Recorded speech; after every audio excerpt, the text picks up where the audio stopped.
Listen, there's a really easy way to remember my social security number, and it's I'm gonna have to cut you off there. Incidentally, I had to explain to my wife earlier that she was saying that we should stream this TV show and talk over it, and I'm like, no, we'll get oh, demonetized. you will get Right. destroyed. And she said in the most amazing way possible, she immediately says, there's people who watch these things like as their job, and I'm like, no, it's like robots. Like, don't worry. My Robots favorites, are forced to watch things. the greatest Twitch hero of all time will forever. Oh, I know who you're ever about to talk be about. the dude who streamed the UFC pay-per-view with like a webcam of himself in the corner holding an Xbox controller and pretending to play it. And that tricked the robots. They thought he was just playing the most recent UFC game. Yeah. He got banned after like it went viral, but like Seemingly just because they caught him and were angry about it, but yeah, they literally were just like, well, you made us look like stupid assholes, and he's like, well, you are. I didn't do shit. That was all you.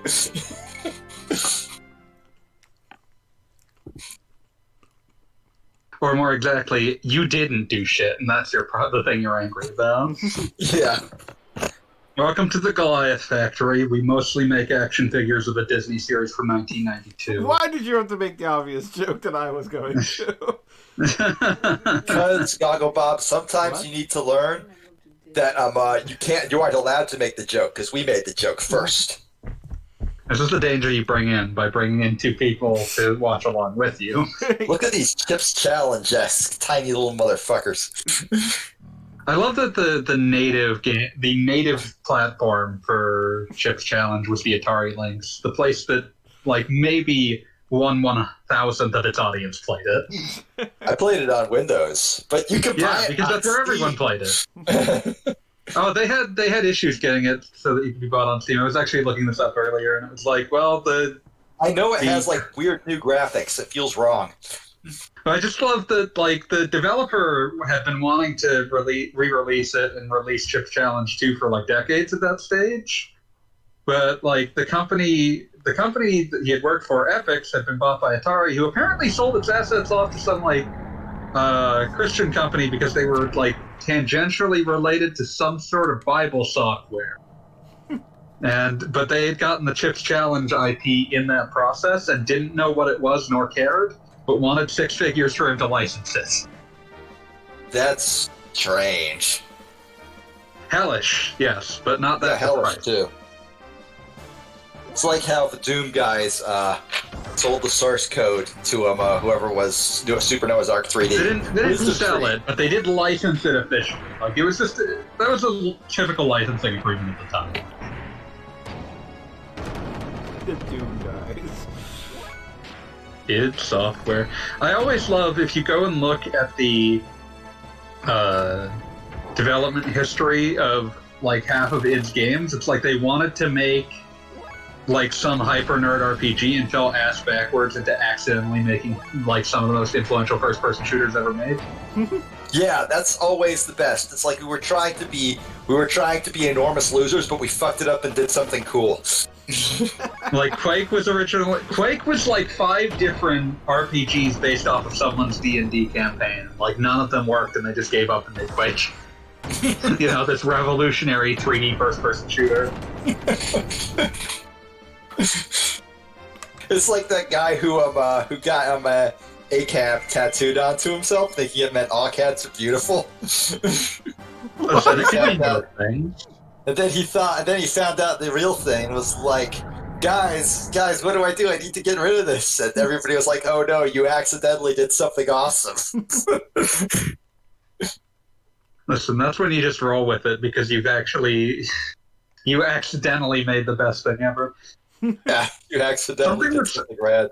Something that's like throwing me as I look at this is I had forgotten like how much that gear combat could just like wildly raise and tank the frame rate. Like not like it matters, it's an RPG, but it's very funny to actually look at. It is very funny. Also, I love that like the girl robot has long hair and boobs. That's a long tradition. Congratulations, robot now. the Yeah. Xenos franchise is here. Let me just say that is a long tradition dating back at least to the Aphrodite A from Mazinger Z, which can be understood better when one understands that that nothing has ever successfully stopped Go Nagai from being horny, regardless of what it's for. Nobody can ever stop Go Nagai. It is impossible to stop Go Nagai from being horny. So that's There's like an entire room of people dedicated to just like sitting in like folding chairs around Go Nagai, sobbing, please, please stop being horny, and he always just says no. Listen, I'll just never forget that, like, the Mazinger series from the late aughts, Shin Mazinger Z chapter,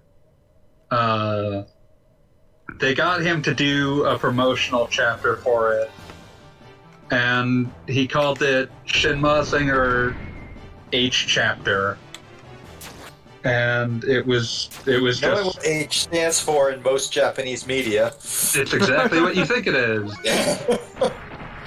Hey, can you do some promotion for this celebration of your old work that's done by your company? I don't have to stop being horny, do it. I suppose you don't. Oh, good, because I won't. I wasn't gonna. No, all I could think of is that one issue of the Pokemon manga where they outsourced it to pretty much every mangaka has done porn. That's just how you get started. Constant forever. That's just constant. Some of them do porn just because they want to do porn. Boichi of Sunken Rock did a literal like full tank of porn just because he wanted to draw butts.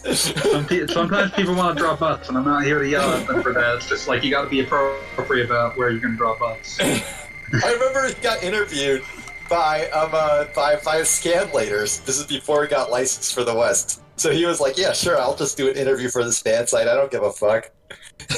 And they asked him about, and he was like they were talking about like the other stuff they translated. Like, our goal is to translate everything you did. And then we found out you did this porn manga, and he just like went into this tangent about how he tried to do an entire chapter with nothing but butt shots of the girl because he wanted to draw her butt more. But the other guy was like, dude, you can't just draw her from behind the entire time. So he relented and drew her once from the front.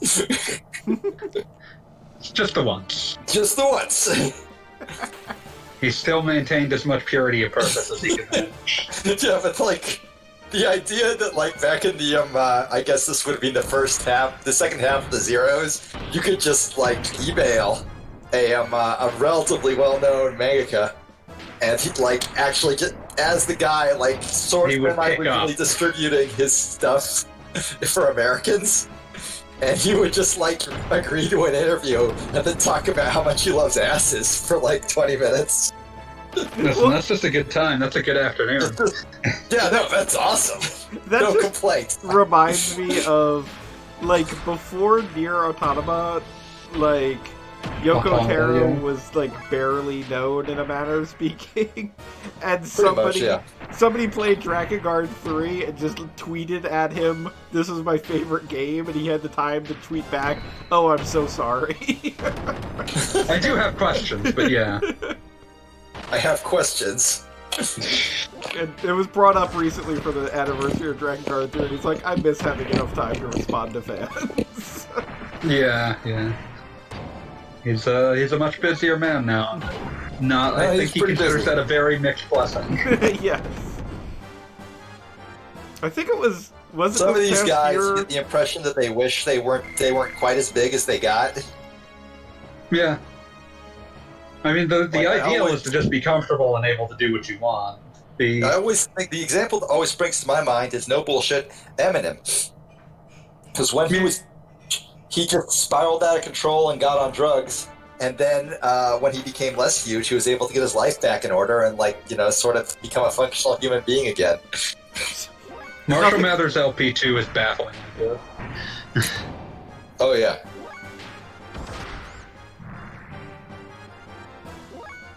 What were you saying, talk about? What were you saying? I got distracted by Eminem, and now I forgot. Probably something to do with Yoko Taro? I don't know.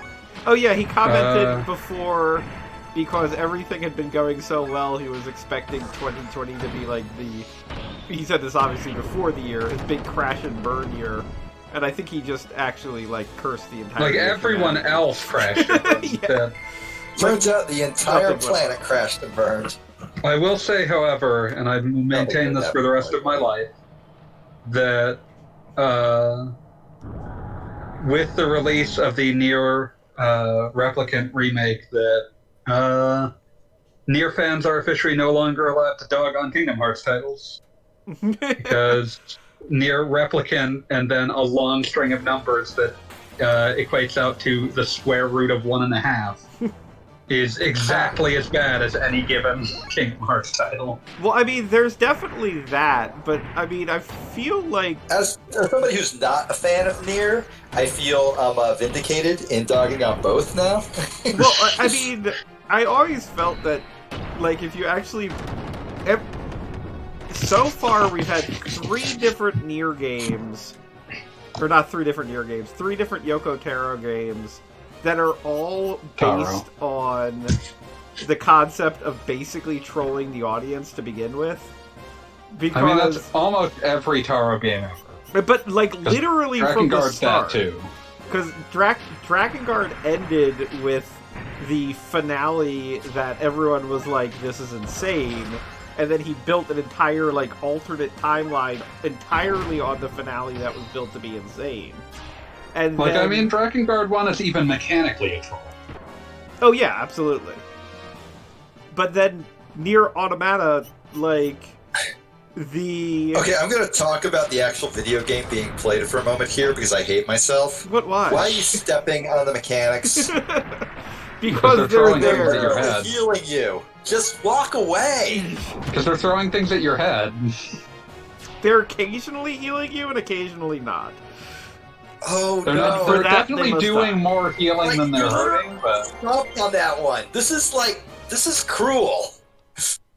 Big heal It's slime like the energy. bits in Shogo, where like a little human tries to fight you in your giant fight fuck you robot, and like it just, the comms message is literally just, nah, step on it.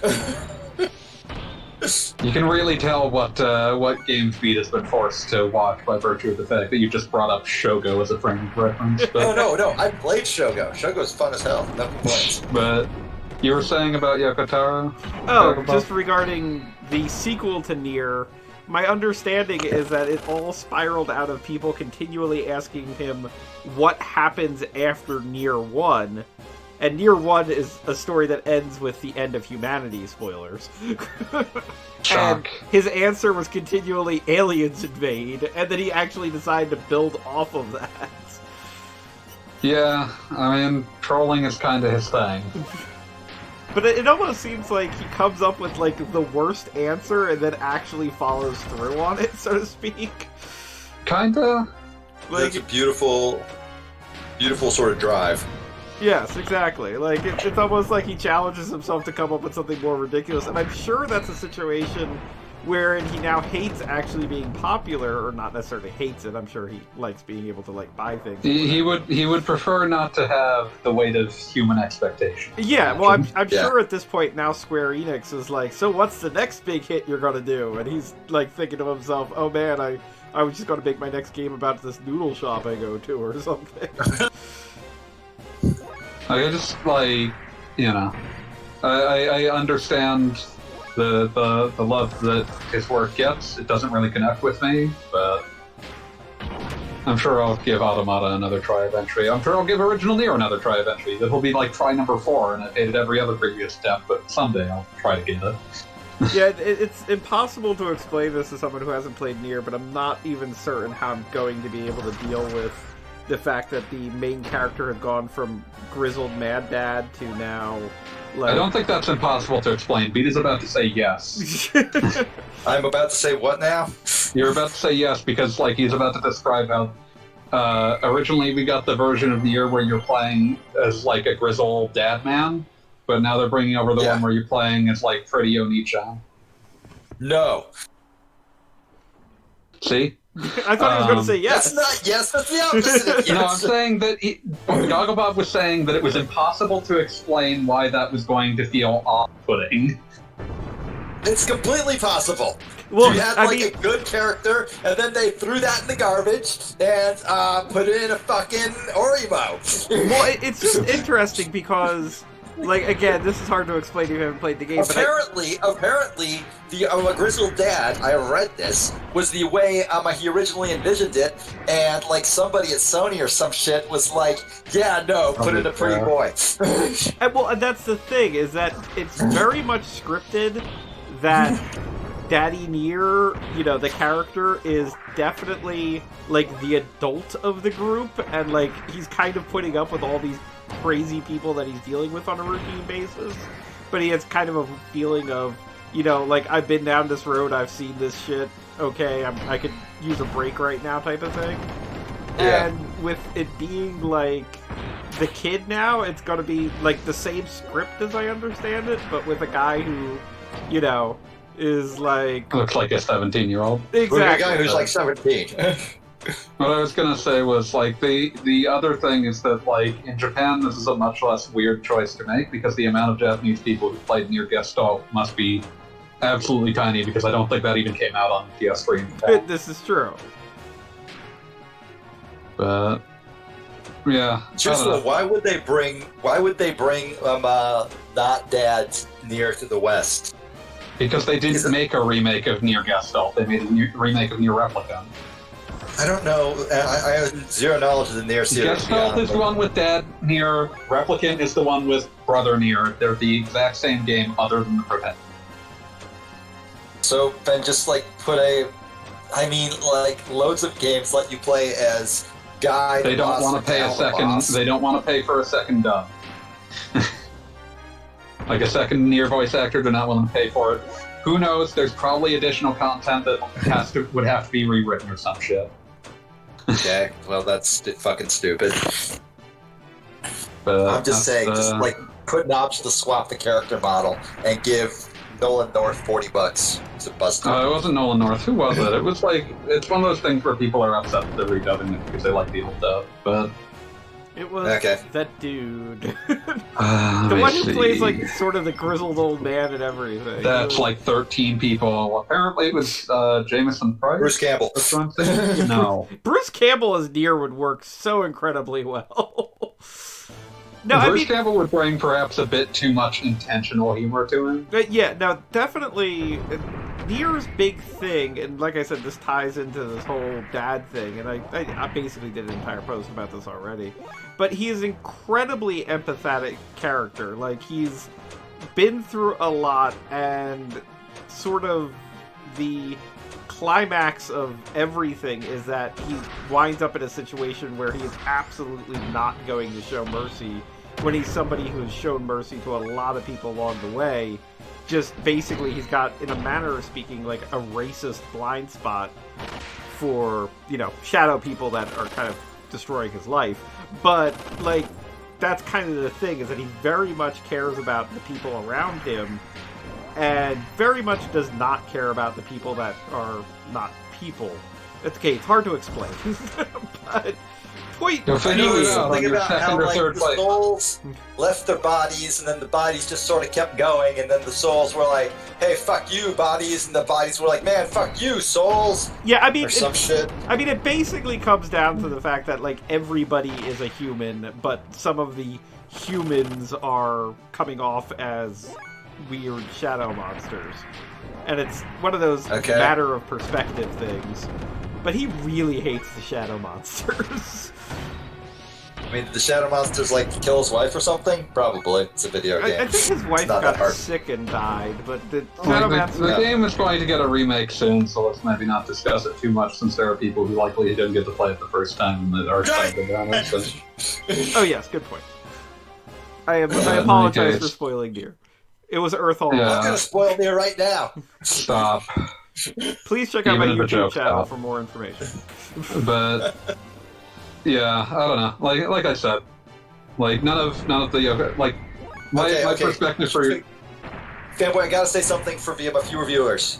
When I yelled that Nier dies at the end, that was a lie. I don't actually know if Nier dies in the end. You never I even do know yelled that. Nier, Okay. the boys win the dance contest and save the rec center. Actually, the rec center is demolished. So, What? That does sound much more like Yoko Taro. but That's awful. How on My- earth my do you- pers- I guess they're gonna like save it in Nier 2 Electric Boogaloo. but what I was That's the going to plot say of was... Breaking, you dumbasses. I know. we know. I was gonna say, but yeah, like my perspective on Yoko Taro is always colored by the fact that I played Drakengard entirely unsuspecting of what it was. Why would you do that? Well, it was 2003, so You were just expecting Or was like a it typical 2004? like Dynasty Warriors and I wasn't even expecting a Dynasty Warriors game. It's like, oh, there's like a dragon, and then there's like it's published by Square. They usually make cool things, and so I'll give that a shot. And it's like, oh, this is antagonistically a waste of my money. Quite literally. Like, this is not just a game that is bad, it is a game that hates me for having wanted to play what I thought it was. Yeah, no, Like, I'm kind overtly. I never got into Drakengard 1 before I knew what it was, and I genuinely wonder what feelings I would have about it if I knew, because there is definitely, like, you know, stuff going on there. That game is absolutely disgusted at anyone who would want to play it at face value. Why don't you collect all the little knickknacks and make yourself die doing it? That is like the one thing that I enjoyed about it, which was that the concept that the game has is kind of cute because it's doing the reverse of what you expect a game to do when it has multiple endings, where typically you get the bad ending by doing the least amount, and the more you do, the better your ending will be. So you keep doing Drakengard endings, and they keep getting worse. The more you've done, the worse you've made things. And like, that's kind of cute. That's like a subversion of expectations, but the game is so relentlessly miserable and so like grim is not quite the word, because like grim can be compelling. Like, it is doing its best to be both grim and aggressively uncompelling at all times. I mean, I would say just in general, the best statement is that it's vaguely nihilistic. Like, the harder you try, the worse it's going to be for everybody.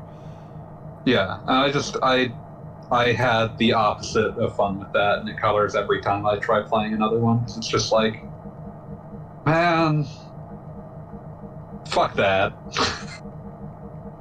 You're probably a good guy, Yoko Taro, but kind of fuck you.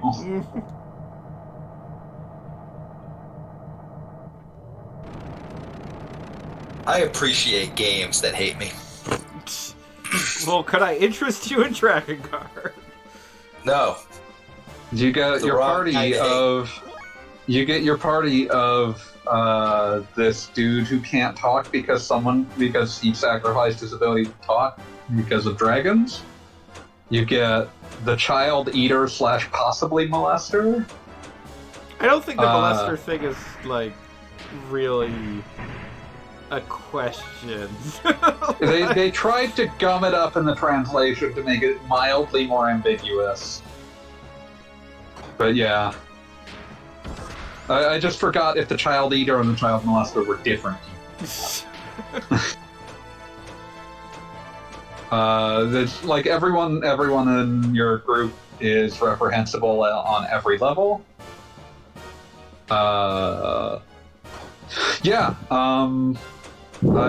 It's aggressively unpleasant by intent, but oh boy. And then Drakengard 3 just gave you a big old team of weirdos. And there's a very good reason that no one's ever discussed Drakengard 2 at this point. Yes, that too. Well, it still reminds me of, I don't know if you've ever seen it in interviews, Yoko Taro claimed that he had an idea for Drakengard 3 that no one would let him do, and I still would love to see what he envisioned for this. But apparently, a lot of people like he wasn't. For Beat, you're probably not aware, but Yoko Taro wasn't responsible for Drakengard 2. Like that was made by a totally different team and what have you. His only credit on there is like video editor. Yes, but he has said like, oh yeah, no, that like the fans have rejected it wholly, but he's like, no, it's Drakengard 2, whatever. It happened, like it's an alternate universe or whatever, but it happened. It takes off of a different ending. Right, it exists. You don't need to unmake it, and so apparently he had the idea for Drakengard 3 would actually be called Drakengard 4: The Search for Drakengard 3. Because I think that's literally one of the Leisure Suit Larry games, but yeah. But it was just, nobody would let him do that. But he wanted to basically play with the fact that like people keep claiming like one game didn't happen. It's like, no, it happened. Please But stop what if an telling me actual that. game didn't happen? Yes, exactly. And I think there's a nugget of that if you actually play Drakengard 3. There's a lengthy flashback thing that explains a lot. I wonder if that was the original concept, but it's Yeah, I I just didn't. ignored you guys for like 20 minutes. No, we're we talking know. about nerd stuff. But yeah, it's yeah. I've got a complicated relationship to Yoko Taro stuff because I want to like it because I really like sort of auteurish designers, but part of liking auteurish designers is understanding that like there are some people who are deliberately making something that you'll never try. Never. But I'll keep trying because I'm stupid. I mean, that's always one of those weird things in video games that, like, you almost feel like you're broken if a particular genre or something doesn't work for you. Like my grand, what's the word I'm looking for? Like, I don't want to say fear, because that really puts it on a different level, but, like, I'm always afraid that someone's going to take away my gamer card, because, like, when you get right down to it, and, you know, you guys can't yell at me for saying this, because I'm confessing something that makes me, you know, I'm very Legally vulnerable immune. right now. Yes. I declare immunity or something like this. But I have never been able to get into the Metal Gear Solid series in any way. Like, That's game- fair. Don't worry, I don't think Beat really cares for it either, so. and it's I not- didn't dislike it. I mean, I Well, enjoyed that's what where I played am. it, but it's it- very talky, and it's oftentimes very frustrating. And I am always sort of like blown away by how much easier it is just to get a machine gun and go ham. that's the I thing. mean, I think like, that's true for the design, but that's not what we're talking about here. well, Yeah. I mean, that's the thing. It's just from every perspective, like, I don't quite get why the gameplay is the way it is. I don't quite enjoy what is happening with the plot. Like, it's just, and it's not even like I hate it or anything in any way. It's just kind of like, oh, Just doesn't connect with that's you. what this is. Okay. It just doesn't Guess doesn't that's gel it. with you. That's fine, dude. That's normal. Right, Yeah, and there's like, nothing for- wrong with that, but then every The, time... the issue, I think, is that we have, like, you know, games don't have a lot of, like, aggressively personal games in that space, that, like, AAA sort of space. Like, so the times where you can see one and you can, like, identify, like, an idea of why it should connect with you, and then you actually play it and it's like, I can't connect with this at all because this is, like, this does have a creative thumbprint, but it's not the kind of thing I want. Feels worse because it's like, but there's only like 12 of these. Right. And I'm never trying to think mind. of like games that like have a very clear like creative thumbprints. Bayonetta springs to mind, obviously. I Kamea was has just gonna bring up any Suda 51 game. any Suda 51 game for sure. Suda 51 is very much his own thing. Like I could name a couple dozen, half of whom ended up working at Square, but yeah. Yeah, I guess anything made by that one dude Wheels was always talking up. Saga Frontier Akitoshi guy. Kawasu. Yeah, Kawasu's Kawasu. games are One dude we uh, was talking about. Akitoshi Kawasu That's in the thing singular. for I would say that Nomura's games are also pretty fair. Like you can identify which ones they are, even if you haven't got much experience with the man. I would go so far as to say Aonuma from the Legend of Zelda series is pretty much like. Aonuma has like Aonuma has like a lot of core influence into the Zelda identity. Oh, yeah, although, like, I do feel a little bad that no one knows the directors of half these games. I mean, that's kind of a thing. There's definitely like there are certain games that repeat a lot of themes, and just because it's attached to a franchise that you sort of already knew the name of, it is like, oh, this is something we care about. Yeah, but like, I mean, like, I think that a lot of the design decisions in Breath of the Wild are explained by understanding that it was the Skyward Sword director. And they actually pointed that out on the recent Nintendo Direct. They were basically it's Aonuma in his thing. He's like, yeah, if you'll look at it, you'll see that a lot of these ideas that went into Breath of the Wild were in Skyward Sword. And it's like, yes, thank you.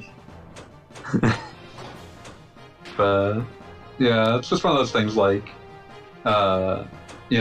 there's just not a lot of like AAA adjacent software with that, like, with a feeling of personal touch. And so it sucks when you see something that feels like it should feel good and then isn't. It should feel good. Yeah, games should feel good, but It should feel good. Well, video games are often, especially larger ones, designed. I don't want to say by committee, but like there's a lot of people. They're group productions, but yeah, there's a lot of people like putting in like the work. There's going to be like it's a group working towards a common goal, and it's a large group, and like saying that like, oh, you can feel that this is a personal. I don't want to say it like diminishes that, but like it needs to be like kept in mind that this is not one man making this happen. I am keenly aware. And that is also the kind of thing that unfortunately can cause significant problems, because like there's that wasn't the accusation, fanboy. That was a general statement. I apologize if it felt like an accusation. I understand. I have issues with auteur theory as well, but I do think that there is like a certain degree of like when one person has essentially like final say, you will start to see the contours of their decision-making process. And that's where I would describe it as being like, you can feel certain people, the kind of decisions certain people make. Damn it, I was gonna go to the store today and I forgot. I was gonna like use that as an excuse to check on the status of my Switch. I'll have to do it tomorrow. I was just busy today. Yeah, that's true. I was thinking I would finally start replaying Xenoblade Chronicles 2, giving that the second chance I've always intended to give it. But what I was gonna say was like, and you can see that kind of thought process when you brought up Kawazu before I could, but basically like the weird Mana game, Legend of Mana, people didn't know who Kawazu was in the West at the time, but everyone knew that game felt weird, and like the second that you said like it was directed by the Saga guy, it's like, oh, that contextualizes a lot of the decisions about why it is the way it is. And also the connection between Final Fantasy II, the Japanese version, and what would become the Saga franchise too. Yeah. And also, for that matter, the connection between Final Fantasy Legend 3 and Mystic Quest. Yes, Mystic Quest. Who directed Aqua Teen Hunger Force Zombie Pro-Am? I believe that was made by like a Midway subsidiary of some state. Oh, Midway? I don't know why I'm thinking Midway, but let me check. I'm looking it up now. Let's see if there's a director credit. There's a designer credit for Jack H. Davis. Like the entire game is a Ninja Golf homage. Yeah. Okay, it was published by Midway, that's where I got confused. It was made by a company called Create Studio, who did I watched a long play PSN of it. I watched the long play of it. I have to say, 1, it is the perfect Aqua Teen Hunger Force video game. 2, Aqua Teen Hunger Force should probably not have video games. Reasonable. It was one of those situations where you can see why every choice was made, and it was made very faithfully. And at the same time, it looks just kind of miserable to actually play. Yeah, it's a weird low-budget Ninja Golf homage, which is like a game for no one, which is why it's the Aqua Teen game. Game for no one. It's how like Aqua Teen Hunger Force movie film for theaters was a movie for 5 stoners in the theater who saw it with me. Reasonably certain I was high by the end of that evening due to all the hotboxing. That makes sense. But yeah, like, you know, that's one of those situations where someone got a hold of a license that they understood, but like understanding the license was probably a bad thing because it meant they created something that essentially like 6 human beings were going to enjoy. But like, I respect their chutzpah. So. No, absolutely. The balls on these motherfuckers must have been huge. I respect their chutzpah. Yeah. So this dungeon's pretty uninteresting, which is why we haven't been talking much about it. It's apparently Neil Peart played himself in that video game. That's amazing. Neil Peart, the drummer from Rush. Oh, was the drummer from Rush, was asked about a year and a half, 2 years ago. Oh, and Scott Van Pelt was the sportscaster. He's the guy in the intro to every level talking to the cybernetic ghost of Christmas Past from the future. Yeah, it's a very strange game. For Aqua Teen fans, I think that any of them should play it at least once, but it's as off-putting as you would think, and again, a direct homage to the Atari 7800 game Ninja Golf for some reason. Yeah. What was that? Blows on? my mind that Dave Willis. What was what on? What was that on, that game? Atari 7800. Oh, No. the Aqua Golf, yeah, Teen. Atari 2700. No, that was a blows PS2 my game. blows my mind that Is that Korcha? Yes, Probably. yes it is. Fuck off. Chrono continue. Trigger blows my 2 mind beats that Chrono Trigger 2. fucking Dave Willis is both Carl Botano-Analiski and Meatwad. I mean, Almost you as can much as it blows my kinda mind hear. that they literally just put Carl Botano-Analiski in Steven Universe and gave him a different name and pretended it wasn't Carl. It was very Yeah, the much exact Carl. same voice. It was absolutely Carl. He was even racist against weird space aliens. I mean, like, if you were Carl and you had to live with, like, the Moonanites coming to your house and, like, doing all that shit to you, you'd be like, oh, man, not these fucking people from space again. Oh, I we got got to this hear space Fry rock. Man. It blows my mind that after introducing that character in Steven Universe, they didn't do, like, a one-off episode where instead of, like, just focusing on the entire rest of the normal cast, they just had Carl, or whatever they called him, back at his house, and like 3 crystal gems moved in, and they were literally just the Aqua Teens. I think that would be impossible to do in their time slot. It seems like such a missed I opportunity. was about to say, like, they really can't, like, refer to that and expect... I mean, I guess it would be like an Animaniacs-esque, like, punching way above your audience. There's a... It wouldn't This is take great much. to It would which- just be him getting annoyed at his neighbors who are insane. I don't think you can do a stealth pilot for an Aqua Teen reboot in the most universe and have that gel I with think- the audience. I think that's quitter talk. I think they could have. They just were too cowardly. I mean, they also had their own story to wrap up, so... Yeah. I'm Yeah, just saying, like, they did an entire episode of Watermelon People on the Watermelon Island. They could have found the way, they could have done that instead. They did an entire episode of Watermelon People. So, Yeah. what were you going to say, Gagabot? I'm just thinking of the Watermelon People now, so I got nothing. Okay, it's ruined. But yeah, this is just the supernova attack from Episode 7. I don't know what it's doing here. It's fighting a giant robot. I know this. I mean, what? 7,000 damage. Good job. Yeah, The end. I mean, this is once again one of those problems I have with the Gears where, like, my resources are low and I don't have any easy way to refill it. And it's kind of like, no, I just want you to end. Yeah, like there's just no clean way to like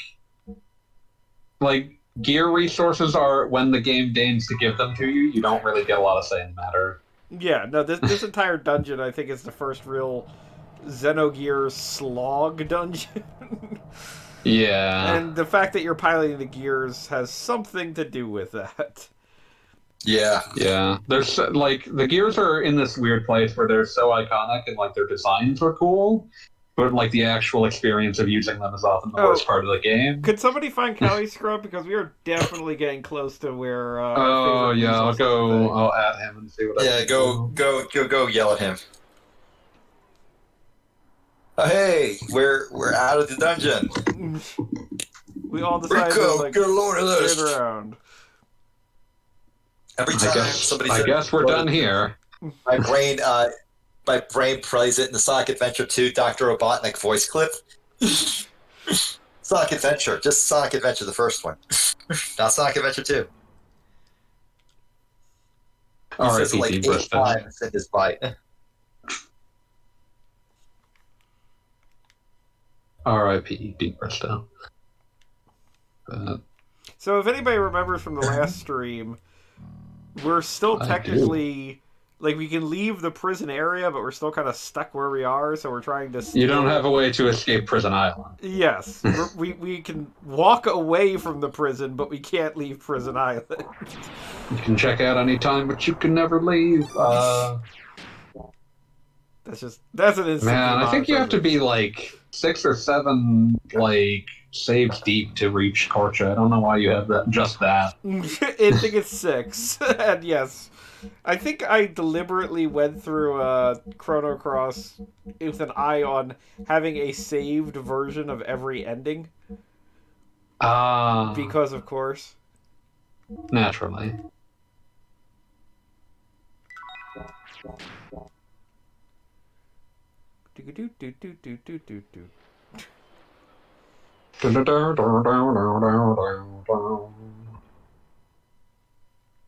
Okay. Well, he's not. Oh wait, no. He's got Discord.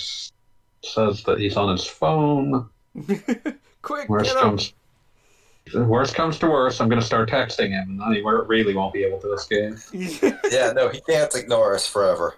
Also, I love that that Master Splinter talks more like a Ninja Turtle than a Master Splinter. It's true. He called you bro at one point.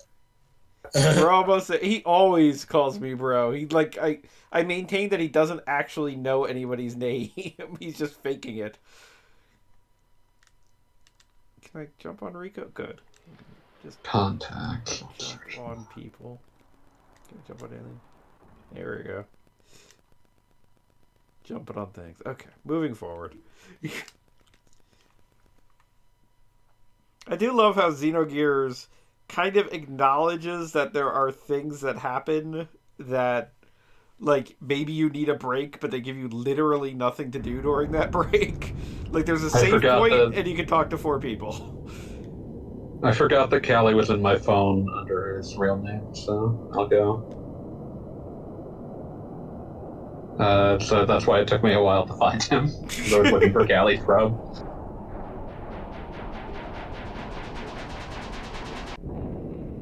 Let's all talk about that one period in FF7 where they referenced the, at the time, unreleased, and I'm not even convinced, announced Xenogears.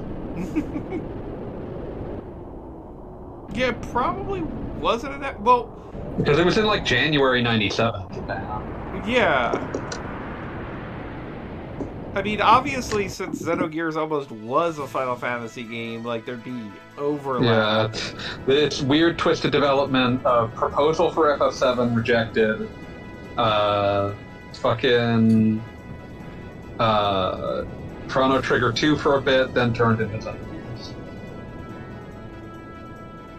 Xenogears is his. Very excited for that to show up in remake part 4 or 5, and then people be like, "Is this mean Xenogears remake is happening?" God, you know, if Square went full hog on like acknowledging Xenogears existed for realsies, I don't know what I would do. Like, it I don't- seems like something that They have to like hire back Masato Kato again. Like I don't know when was the last time he wrote a script for that. Or Can't would have they, done it wrong. would they have to? I mean, like, how much are they tied into any individual staff as far as Xenogears goes? I feel like there's a hesitancy to bring back something like that without people who worked on it. I mean, like, that shows excellent restraint, but I feel like just acknowledging that things like Xenoblade are obviously popular enough to get people psyched for Smash Brothers, I feel like, you know, it seems like the kind of thing that Square could just be mercenary and be like, well, we have this plot, let's do it. I think that their understanding is that Xenogears is not big enough to relaunch without a groundswell from the fans, and that the fans might feel more upset about not including anyone who worked on it. Also, apparently his last work with Square was like it was like writing plot lines for FF11 that all have just hellish, unpronounceable names. I mean, FF11 is more recent than I would have expected. He went freelance in the early aughts, but like Square kept hiring him. Hey, Calsco. Apparently something important's gonna happen in a minute or two. I don't know. Oh, is he gonna say it? He's gonna say it! Yeah, If memory was serves, it's getting coming real, up here. That's right. Super Sorry, I guided. both Nah, this texted dude you is and fighting Discorded giant you. robots on foot, and somehow he's not the hero. What the shit, man? Well, look at what he's doing, first of all, but second of all, Yeah, this is just straight up his flex, this like whole thing. Yeah, he's just flexing on you. I think I'd rather watch Alberta the Impact, but it's fine. I'm gonna explode with space chi at him. Got that Dragon Ball swagger.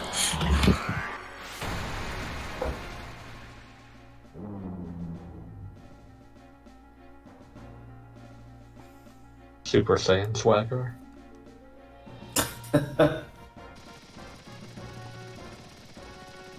Hold on tightly now. No. I will not. So how you doing, Kylie? Everything good? Callie has died. That's disappointing. I'm paying attention. I'm paying. Which is more than anyone involved can say. Just want to see the thing. It's almost there, I think. I'm waiting, but I ain't seeing the thing. Are we all gonna shout the thing together? Also, did my stream freeze? It seems like it's just stuck on this frame of a plane. Yeah, no, Yeah, it I gets think your there. screen froze. It's alright to throw I'm the black slipping! creep. Is that the thing? No. I'm slipping! There's that trigger. They're here.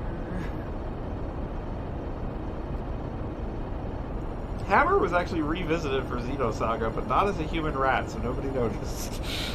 Oh, Hey, wait, he was just a human? Yeah, well, I mean, it was meant to be. There was a human named evocative Hammer. of him. Yeah, he was supposed to be basically a human reimagining.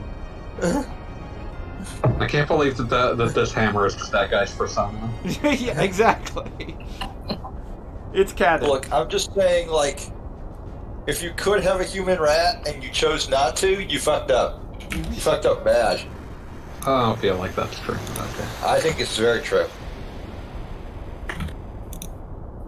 Oh yeah.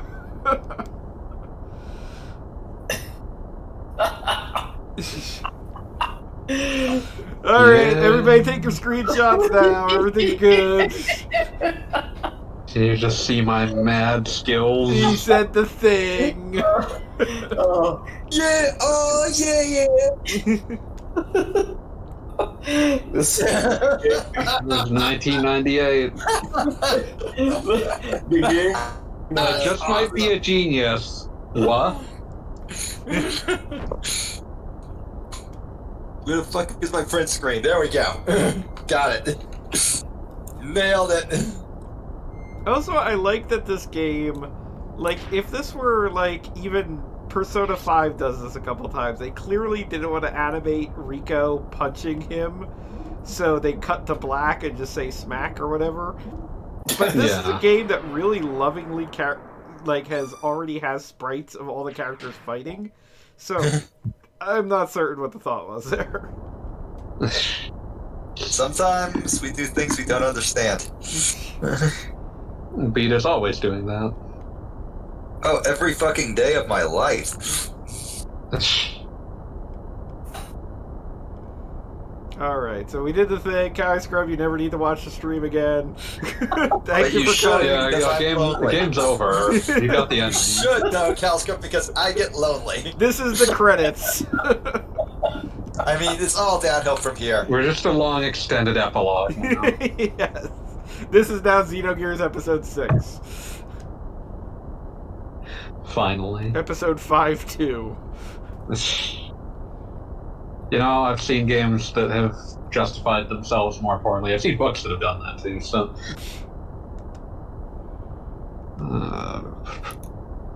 I also like that Satan straight up tells Faye, oh, that guy's weird and mysterious? Don't worry about it. Stop thinking about it. Shut up. Shut up. Please, don't do it. No, stop thinking. Stop it. It's not like you. Stop it. It's like, hey, wait, Waiting that guy who said he for knew my dad? waiting for Shitan to fucking hit him with a rolled up newspaper. Stop it. And now this is the big plot twist.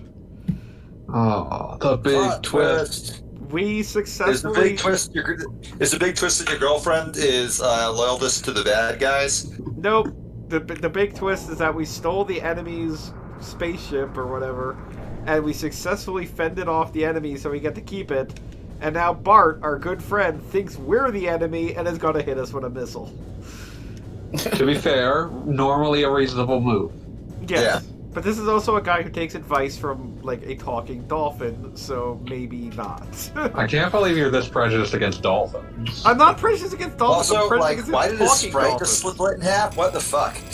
Yeah, I just think it's, like, blown up to a resolution it shouldn't be. Yeah. Not The supposed to be weird able thing to know is, this. it's absolutely displaying at the PSX resolution. You can see from the way the polygons jitter around. That's not a resolution issue. Yeah, you know what I mean. They got that bespoke jitter. This was meant to be played on a TV the size of a Tic Tac, so don't worry about it. But yeah, like But the everybody has an PS1 idea. issues with polygon warping have to do with its lack of like floating point rather than anything to do with its resolution.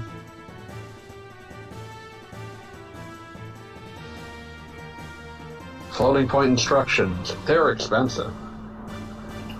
On a side note, the number one reason I'm happy that I collect video games is that I can play like Super Nintendo games that I originally rented for a weekend and played on a black and white television or something, and now I'm playing in like real resolution. It's like it was always supposed to look like this. James Pond has colors? Yes. God, the original, due to the real TV malfunctioning, the original Sega Genesis Spider-Man I originally played through the entirety of it on a black and white TV. That's a lot. That's a lot to deal with. It was like, At least as 16-bit Spider-Man games go, that's about as good as those get. So that's pretty something. much, yeah.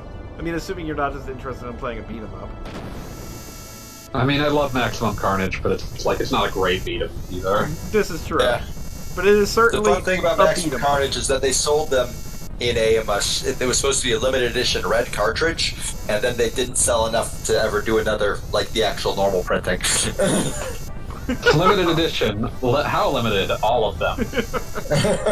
Yeah, all of them. God.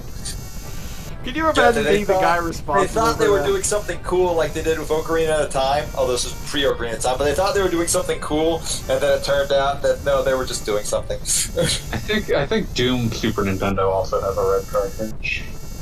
I want to say there's at least one more other than Doom.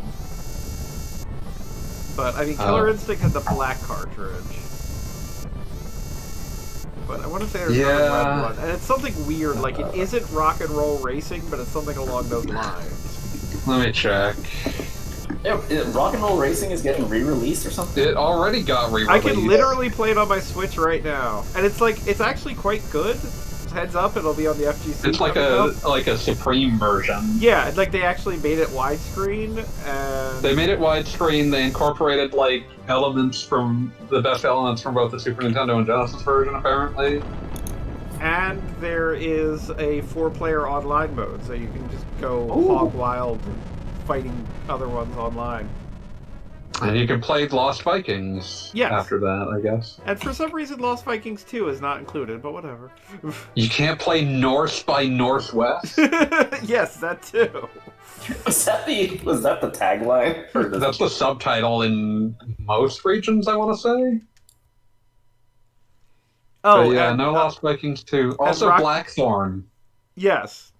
including the ugly-ass 32X version. Get your Jim Lee on. You ever seen that 32X version? They just took like perfectly nice sprites and made them a horrible pre-rendered abominations. But you can play that version if you need to, so. But you don't need to. Nobody You really needs don't. I'm still like, I understand why they did it, but I'm still thoroughly off-put by them like touting it like it's the Blizzard Arcade Collection. There's no arcade games! Not a single one of these came out in the arcade. What? That is literally disgusting. But then It's again, not because they can't like acknowledge like they can't use an advertising and title material like Super Nintendo or Genesis, so they didn't. The console collection. Yeah, but like the arcade cabinet metaphor is very strange. They could just call it, they could just call it like Blizzard Classic Collection, or just, hey, it's not Overwatch or WoW. Aren't you impressed with us? I am. Nobody was impressed. Technically, I'm kind of impressed. It looks like a nice collection. Olaf does appear in Rock and Roll Racing, so they easily could have called it like Best 2 out of 3 Lost Vikings collection. Wow, you're coming down that hard on Lost Vikings 2? Well, no, I'm just saying that that's dedication, and I appreciate it. There are 3 games in that, and Olaf is in 2 of them. It's true. He's not in Blackthorn, to the best of my knowledge. He should be, though. They could have called it the Best 2 out of 3 version. What I was gonna say was, I forget which Viking Olaf is. He's the big I one. just know he's lost. Olaf is the one that looks most like Volstagg from Thor. The thing I want to do now is I want to like start a petition to get Blizzard to re-release Justice League Task Force with rollback netcode. Oh, good God! Why? Because people demand it. People want that GTPO Justice League Task Force. I understand. It's a classic. It's not actually classic. It's terrible. The most ambitious Flash crossover or whatever happened with the Arrow franchise last year or the year before or whatever. Did they at any point cross over with the Sega Genesis Justice League Task Force? Just all of them running in front of a bitmap screen. Yes. I would have watched for that. Man, that game is... Man, such garbage, but it's very funny to be like, hey, remember when Blizzard made a fighting game and it's this? I mean, it's kind of funny. I feel like I should, at some point, possibly while capturing the zeitgeist of Justice League right now, but just how many terrible games the Justice League have had over the years. There's that PS2 game that no human being has ever played. Is that the one that That's like wants to be X-Men Marvel Legends? Yeah, because I have played that and it made me so sad. There's a GBA one by WayForward that's just a Flash game for some reason. Like not a game made in Flash, but a game about the Flash. Okay. It's called Justice League Heroes: The Flash. And why wouldn't it just be called a Flash game? Because just they to had throw everyone off. Because they had the license for Justice League, not the Flash. But yeah, that exists, and that's honestly probably about as good as those got. Remember that fucking Batman Forever game that was very obviously made in the Mortal Kombat engine? Yes. That's one of the most, like, I remember renting that and being like, oh, I've made a huge mistake. Like, this is irredeemably awful. I have ruined my rental. I shouldn't have done this. He clearly has like a Mortal Kombat sweep. He has the sweep, he has the uppercut, he controls like shit. And it was like, all it's basically just a Mortal Kombat Mythologies game. And it was all just a preview for Injustice. Oh, God. Remember Injustice Gods Among Us? God is Among Us. God, I am still going to complain about Injustice 2 because Injustice 1 had such... I mean, it wasn't like an innovative take on, like, a DC Comics property, but I would say that using the idea of parallel worlds for a fighting game is brilliant because it completely justifies having the same guy fight the same guy over and over again. You just want those mirror matches to make sense. Right, exactly. And then the next game, they're like, Brainiac, whatever. Brainiac did it, it's his fault. Yeah. Now I'm remembering... Oh, good. No, just go ahead. I'm remembering when in the early PS2 era, where there were multiple Superman games coming out at the same time that had nothing to do with each other on PS2 and Xbox. Nice. Because you had a game based off of Superman the Animated Series, a game that had been a show that had been over for like 4 years at that point. They had to make the N64 version better. Called Superman Shadow of Apocalypse. It's like an open world Superman game. And then you had Superman the Man of Steel, which is technically, like, I don't know if it's officially based on anything. It's just a Superman game. It's weird as hell looking. And that was the game that based everything on how much everybody else got wrecked as opposed to you, if memory serves? No, that's Superman Return. Oh, my bad. The Xbox 360 game that I think the final boss of that's a tornado. Which is incredible. Tornado. I want Superman to fight weather events. But yeah, like, Superman the Man of Steel is an extraordinarily obscure Xbox game. No one played it, no one liked it, who did play it. But, like, it's bad, but it's not, like, a famous kind of bad. It's just, like, it was weird that even happened. So now your party is on a garbage barge. I was about to say, we are going up straight up Illusion of Gaia for the moment. Remember that? That was fun. I should go back and properly play the came out for the Super Nintendo, right? Yeah. Yes. Did it come out before Link to the Past? No. No. It's like a 1993 or 4 game. Known in Europe as Illusion of Time for some reason. I mean, that kind of makes more sense than Illusion of Gaia. Yeah, but it's less cool sounding. Wait, is it also related to Terranigma, or am I thinking of it? It is essentially the prequel. They're all loosely grouped into something I think called Tenchi Soso. I mean, they all basically come from the concept of rebuilding the planet for some reason. And also Soul Blazer. But yeah, Soul Blazer, then Quintet went on to make some things that are really depressing if you know about them. No, actually, what did they make? So the most like characteristic of theirs is bad PS1 action RPG Grand Stream Saga, which when you actually play it, it's like, oh, this is what happens when the people who made like Terranigma have like some real growing pains with making like games in 3D. And then, and I don't like it, but I've seen people who do. But it at least makes sense that they made it. And then you start getting into Godzilla for Dreamcast, or I think they're Wikipedia claims that they were credited on a PS2 Inuyasha game. So they really just sort of they made a simple 1500 game that no one has ever heard of. So yeah, they kind of just sort of faded into the ether. Quintet made a fair bit more sense to me when I realized that they were what was it?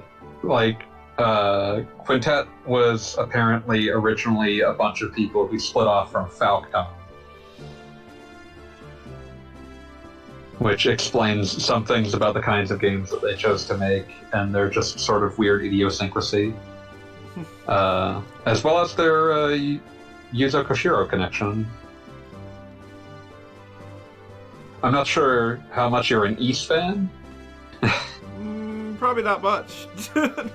Well, the thing that's always interesting about Ys is, and one of the things you might have heard about, is that until 2012, Falcom developed an Ys 3 and an Ys 5, but had never internally developed an Ys 4.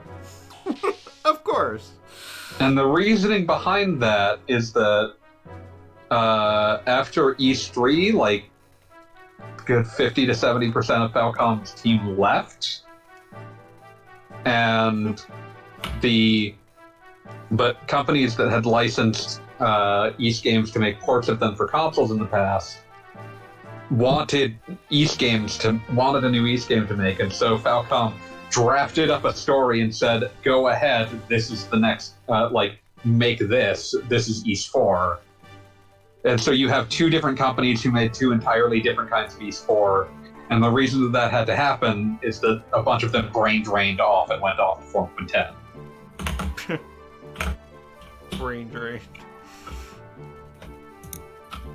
Listen, brain drain has a meaning when it comes to talent acquisition. Okay, so anyway, we got shot down, and we thought Bart and his little submarine crew was dead, but it turns out they got a new submarine, and they're doing fine. Yeah, that's it. And now what we're dealing with is the game What I desperately... miss? Nothing. Absolutely nothing. Okay, good. But yeah, there's a submarine. Yeah, we are in a Face hopping situation around. where the game has to take a little break in order to make us believe that Faye and Ellie are in love forever, since they've only spent a combined 5 minutes together before this moment. They're Are playing they? Leapfrog right now, it looks like. He's fishing! That's not what Is fishing that how looks fishing like. works? But This yeah, is these like two have to be media where they it's after their island basically got bombed to hell, and there's just a little bunch of vignettes of everybody just actually working together to put the place back together, and it's actually kind of meaningful. So, one of the issues that this pairing has as a whole is that they can't seem to find a way to organically put them together that doesn't involve, forcing the two to be trapped together for long periods of time. I was about to say, it's the old script writing joke of, if you're bored, just trap your characters in an elevator, because, then they'll have to work through shit, because they can't do anything else. These two characters are both so guarded and uncommunicative that they would never work out anything unless forced to, and so So it's one of those situations where that you have to strand them on a desert island to get them to talk, and even then they're just whatever. Hey, Steven Universe did that, actually. It's an issue when it keeps happening, basically. It makes sense to do that at least once, but when you keep doing it, it's please, you need to find another way to move these characters forward for me to believe in them. Literally anything. Just come up with anything. Yeah, I mean, we already had a situation wherein he rescued her from an elf in the forest, so Like, how could you do something more complicated than that? But now I'm just remembering, like, the scene just makes me think of the scene in FF8 where you're both just stranded on a spaceship, you and Squall and that entire scene is fucking bizarre. What's important is that you can die in space. You can die in space. The greatest of all possible deaths. Also, you have to fight those fucking, like, propagators, and I hated them. Yeah, those propagators were not explained well, even though the game tried its best. Not explained well, and when you understand how they work, it just becomes, how do you dodge the ones that you shouldn't be fighting because it'll take too much time. You need to quickly get to the ones that are light colored, that are across the ship from each other. Damn it, game, I hate you. Yeah, it was definitely designed simultaneously intelligently and meanly. Yeah, it's just one of those things, like, you kind of see an issue with, like, how Square is sort of writing romances at this stage, where it's like the male protagonist and female protagonist cannot get together unless we strand them together. I mean, it vaguely works in Final Fantasy VIII because it is a Final Fantasy game, and in a manner of speaking, in most Final Fantasy games, there really isn't much of an expectation of alone time. Like, I feel It's like, at least surprising in that game, because they don't do it as often. right. I mean, like, I feel like Final Fantasy VII definitely uses that correctly when they have, like, the date night scenario, and toward the end when Cloud and Tifa can hang out before the big finale. Like, it's just important that these be, like, cut with them interacting in, like, a normal circumstance, so that the normal interactions, like, the abnormal circumstances they interact with, feel meaningful. I mean, there's that. I just feel like they lean on it too much in Xenogears. And particularly in the older video games, I mean, I feel like this isn't as much of a issue with JRPGs nowadays, that they're more cinematic, I suppose. But with the older ones, like, in a manner of speaking, Cloud and Tifa could be having a moment, but since your third party member is Red 13, you have to have a talking dog standing there that occasionally says, "Oh yeah, my grandfather would really approve of this," or some other nonsense. Like, you know, there's all about this. there's a Toyosaurus. It's like, read the room, talking dog. Yeah, exactly. There's a Moogle Nowadays, they cat just have him hybrid. sort of slink off out of the background. Right. Yeah, Like, so it's like kind it would of just be like Red just sitting there going, you know what, I should probably leave the room. I just want to, like, background of Final Fantasy VII Remake where just Red just starts going at his own tail and it's like, oh, hello. I'm sorry. I was a huge fan. Speaking of FF7 Remake, I was a huge fan of, like, them already sort of laying groundwork for what it looks like when Red is forced to stand on two legs. That's important. Because when they show him in the Shinra building, there are situations where he is forced to get up on two legs, and it looks awkward as shit, but he can do it. They've got to put him in the jaunty little sailor suit. If they don't do that, the entire thing will be for nothing. Given everything else that they have been visually loyal to, I would be shocked if we do not see Sailor Suit Red 13. Okay, and good. Barrett. I'm just saying. And Barrett. And Absolutely. Barrett. The entire reason we have HD graphics is so we can do dumb shit with them. I will never get over that, like, at least 2 or 3 Nomura games all have the same joke of how fucked up and creepy a really wide smile looks on a 3D model. Jokerification. The ship runs on happy faces, Gogglebob. What was that? The ship runs on happy faces. Happiest, the very happiest. That was straight up like I think one of the jokes that endeared me to Kingdom Hearts 1 the first time was just like the bit where like Sora wants to find his friends, so he's like, yeah, I'm gonna team up with Donald and Goofy because they got a spaceship. And they're like, well, yeah, but you know, you gotta you gotta be a bit less, like, mopey about it, because this... And Goofy just says, this ship runs on happy face. So he's like, happy face, he, like, pulls out this horrible rictus grin. That's a tough way to do it. For, like, 2 or 3 seconds, he's holding it while Donald and Goofy are staring at him. And then, like, as he's starting to lose confidence in his ability to look happy, they just both burst out laughing. Okay, good. I will be honest. Like, if I was like stranded in wherever the fuck, and like I met Donald and Goofy, and they said, "Okay, you can come with us," I would absolutely do it because Donald and Goofy rule. Yeah. And there's a decent chance that at some point we'd run into Mickey and I could beat him with a pipe. But this I is like the Kingdom idea Hearts, so he of would hit you in the head Kingdom with a Hearts key. sleeper agent. Look, I'm not even saying that I wouldn't, like, save the world or whatever the fuck. I'm just saying, if I see Mickey, that motherfucker's going down.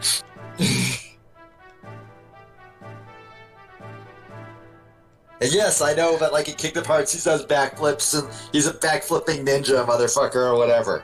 I don't care. If I'm in Kingdom Hearts, so am I. I can win this fight. Yeah, not only is he like a ninja, he's got a freaking, like, Mickey occasionally whips out magic spells that are like completely universe breaking. Like, he literally can stop all of time. And it's like, oh, okay, Mickey Mouse can do that. And then he has this one weird spell where he extends copyright protection for like 100 years, and you just have to wait there for it. It's annoying as shit. That's the same time freezing spell. That's called Oh, my the death of the public domain, and I'm still mad about that too. Why do you think I want to kill Mickey so badly? Yeah, I was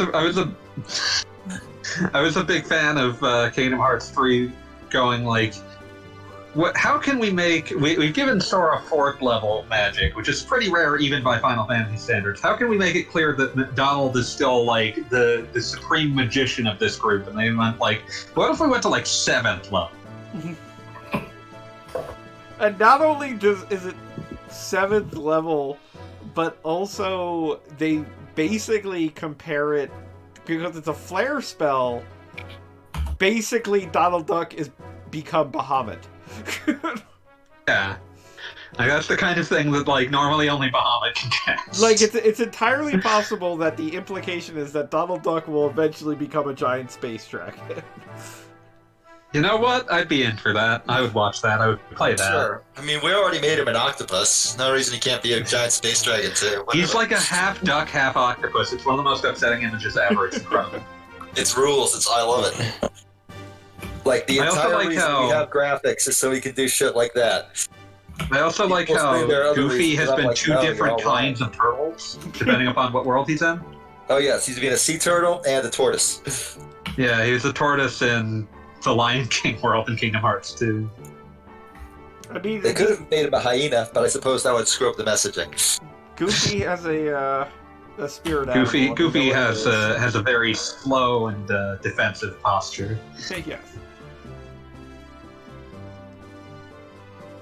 I love that, like, Donald is like this, like, world-ending mage at this point, and Goofy keeps up with him, and his entire thing is, I don't even have a weapon, I have a device that's strictly defensive, and I'm just going to run into you until you die. That was a big thing of, like, one of their initial negotiations with Disney was, like, they're not allowed to carry weapons.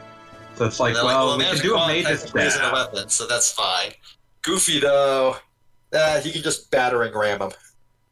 Yeah, and then there was, like, the negotiation of, like, well, what can the protagonist use as a weapon that is not a sword that Disney will let through, and that's where the key thing came from. And now I'm thinking about the part in Kingdom Hearts 2 where Goofy dies by getting bonked on the head by the boulder. I was about to say he gets hit And by a then rock. He gets back up, and then when he Yeah, gets like- back up, he learns the skill that lets you survive a fatal attack with 1 HP. Yeah. But, like, also he's Goofy. Getting, like, almost killed and just sort of walking away from it is his whole thing. If you've ever I do- watched the Goofy cartoon, you've seen him, like, You've seen him like survive 8 or 9 clinical deaths. I mean, the funny thing is that like I know it's more of a Wile E. Coyote thing, but I've always been surprised that Kingdom Hearts didn't go full hog and just have Goofy fall off of a cliff, and the level is you have to get down to the bottom of the cliff to make sure he's okay. I do appreciate that it would Kingdom be Hearts. better if like a perfectly Goofy shaped hole at the bottom of the cliff, and he climbs out of it. Yes, exactly. Or it would I be do. go down to a cave structure beneath it to find Goofy. They would do that if there was ever something that was actually based off of a Goofy cartoon, but Disney doesn't want them doing that no more, so. Yes. But what I was going to say was, I do appreciate that. Goofy cartoons, because Goofy cartoons were the best.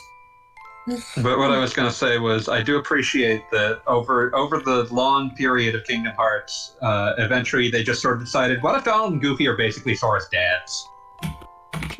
I mean, at a certain point, like, okay, we're going with their canonical ages, so they're 60 and 85 respectively, and you've got like this Something teenager like that. hanging out with you, and you're like, well, shit, guess we gotta like, raise this kid.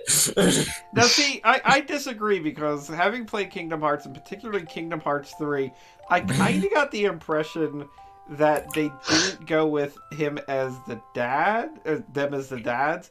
I feel like they're more conceptually like Sora's, and keep in mind the age difference, but like they seem like Sora's drinking buddies, in the result that like basically he grows up with them with it, but like for a large portion it's just sort of like they're the ones that actually They're the adults. like they're following him, they're but at the same time it's definitely like the guiding adults in like 1 and to a lesser extent 2, but I feel like by 3 they're just like all each other's enablers, and it's like, hey, let's go do this, and Goofy's like, hey, what could be more Gaga Bob, you say that, but what could be more emblematic of family at this stage in human history?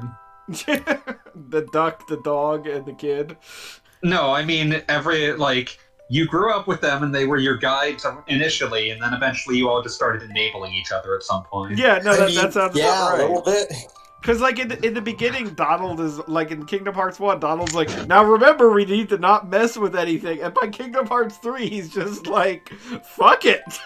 Like, who wants We're to done. go? Who gives a shit? Let's go drinking with Big Hero 6. Man, Big Hero 6 World was fun. I like that one. It was the most fun in that whole game, in my opinion. There's a lot of good worlds in that, even if some of them don't have, like, understandable or explicable plots, but Frozen World like, is still amazing to me because the entire world is the villain, straight up the villain, the woman in the black cloak who throws daggers at you, saying, Sora, don't bother her, she's gonna be okay. And everybody who played that level already saw Frozen and know for a fact that she... Okay, I'm sorry. But... No, it's fine. I was going to say that, like, that world, like, when I played it, I could tell that, 1, Disney really wanted this world to be in here.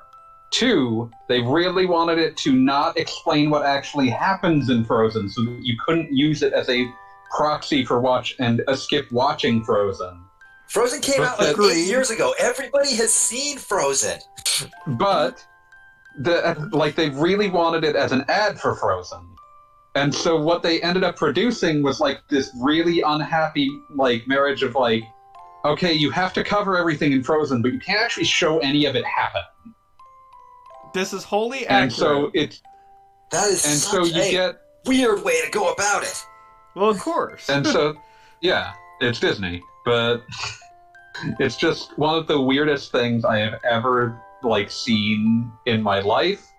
And it like the big thing that threw me was while I was playing it, the way that Disney had insisted that this game construct this world had produced a situation where all I could think was every one of these characters seems like a lunatic. Yeah. Which is, again, very accurate, which is great because, again, that entire world, if you take it with the whole of Frozen being something that you understand, the only character in that entire world that is actually doing what they theoretically should be is the villain that you literally kick off of the world. So it's like she keeps saying, like, just leave the princess alone. It's going to work out. And Sora's like, no, I have to help. And Donald and Goofy are like, no, we have to help. And there's even the whole stupid Let It Go sequence where Sora is. You sit there and watch the entire dang thing. Sora is just running around like an idiot and is like basically Sora is watching the movie Frozen in bits. Yeah. It's like if your like nephews and nieces are sitting around watching a kids movie and like you keep walking in and out of the room every so often. But for some reason, I you're relate on to that. TV. I relate to that idea so hard. Like that is what playing that world in Kingdom Hearts 3 feels like. I feel like the entire feeling of the Frozen world is that you're not supposed to be there and you keep mucking things up just by existing. Like, this world would be better without you, and the villain keeps telling you that. And for some reason, they're right. Yes. And for some reason, like, the snowman joins you. Or not, but not the snowman you're thinking of. No, that part owns. They just give you a giant abominable snowman. Like, your bonus party member for that area is a fucking Yeti. Okay, having seen the Olaf, like, oh god, I think it's 10 minutes long, but watching it Olaf somehow Magical takes 8 Christmas? million. Yeah, it's like 10 minutes long, but watching it somehow takes 8 million years. But yeah, you don't get Olaf as a party member. chore. You get a Yeti. You get the snow. Well, because he is technically made of snow. I think my sister has watched that a bunch because my nephew's is too. That'll do it. Like I say, that is the playing that level in Kingdom Hearts 3 was like walking in and out of the room as your nephew or niece watched a fucking Disney movie you hadn't seen. But I'm gonna spoil the end of Frozen. Jack Frost dies at the end. that makes sense. But yeah, Gagabob, you said the Big Hero 6 world is the best, and it is up there. I think I might actually like the Pirates of the Caribbean world the best, because it's like if you condensed Assassin's Creed 4 down to about 5 hours and with a less stupid plot. Pirates of the Caribbean world is, I hesitate to call it the best world simply because it is clearly its own entire game. It's And, like a tiny version of that kind of open world pirate game that they just threw in there. It's yeah, incredible. like it's a better version of Wind Waker than Wind Waker. Better Wind Waker than Wind Waker, better Assassin's Creed pirate game than Assassin's Creed 4. Like, honestly, a really fun game. Yeah, just taken by itself. But that's the thing, is that I feel like everything that is introduced in that, including upgrading your ship or whatever, is never seen again. But it's really fun while it's there. I feel like I got what I needed. Fair enough. But, you know, there are a lot of good little bits in that game that, like, I honestly kind of felt bad when I got to the end and knew it was inevitably going to be a basically boss rush plot dump for the end of the game, because I mean, I love boss rushes, which is why it was fine for me, but... Well, I mean, it wasn't like I hated it, but... But you were going to miss the madcap variety. Yes, exactly. I was hating that, you know, a new world isn't around the corner. Hmm.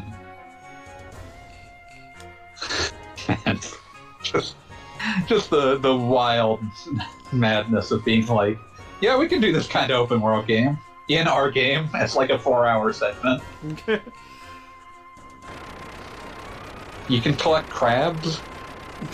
The whole thing, like, everything about upgrading your ship and what have you, like, it's the kind of thing that, like, I was almost surprised that the DLC didn't give the ship a super boss, because it felt like they built this whole thing around... It's such a well-implemented segment, it's kind of incredible. Yeah, but then it does ultimately come to, I don't want to say nothing, but it just kind of like, and now your ship. I think you have to do it in order to get. I think you have to do it in order to get one of the ingredients for the Ultima weapon, which is how they consider it a suitable reward. That makes a certain amount of sense. Yeah, because I think you get one of the Oroch outcomes from that. But it's definitely one of those weird ass deals where it's like, you know, they It very much feels game. like some portion of the team felt very passionate about it and really went to town on it. And I say, give those people the budget to make a pirate game. I mean, they, in a matter of speaking, already did. Like, I mean, I hate to say it, but I'm inevitably going to write this article on the website, but it kind of feels like what I just experienced with Bowser's Fury, which I have, at this point, played through it, and it is definitely a mini Mario game, but given the, like, quality that's on display, I would not be upset if Nintendo stopped making Mario Odyssey and just made 1,000 mini Mario games for the rest of my life. Like, I really want Mario Odyssey 2, so I'll fight you over that. But I suppose understandable. But, like, it's a matter of, like, I don't need a 40-hour game that may or may not overstay its welcome, but I How are you doing in Mario Odyssey for 40 hours? What, you didn't get every goddamn single little moon? No, I got them until I was done and stopped. Why would you do that? Because I had fun.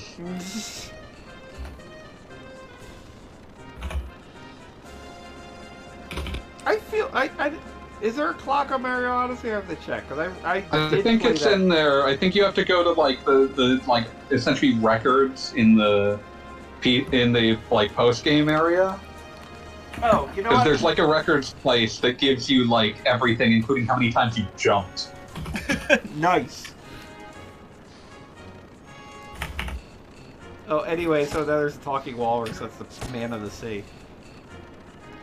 There's just like there's not enough animal people in this for it not to stick out every time you meet one, even though there are still a number of them. Faye earlier made the comment that the one dolphin person reminded him of the other dolphin person, so I think that means he's racist. Probably. But yeah, it's such a weird, like, it reminds me of how, like, once Dragon Ball Z rolled around and a lot of the, like, Journey to the West stuff had started to fall by the wayside, there were still all these animal people that would show up in background shots because it's like, well, this originally was a Journey to the West, a joke version of Journey to the West. And so now it's just utterly bewildered. Like, every time you see, like, a dog man in a business suit in the background, it's like, what are you doing here? A dog man in a business suit. Yeah, well, wasn't that actually explained in the one video game that came out recently? Where Dragon Ball Z Kakarot? I didn't play that. Yeah, I understand that there's a side quest that explains that, like, people started taking random drugs to turn into animal people.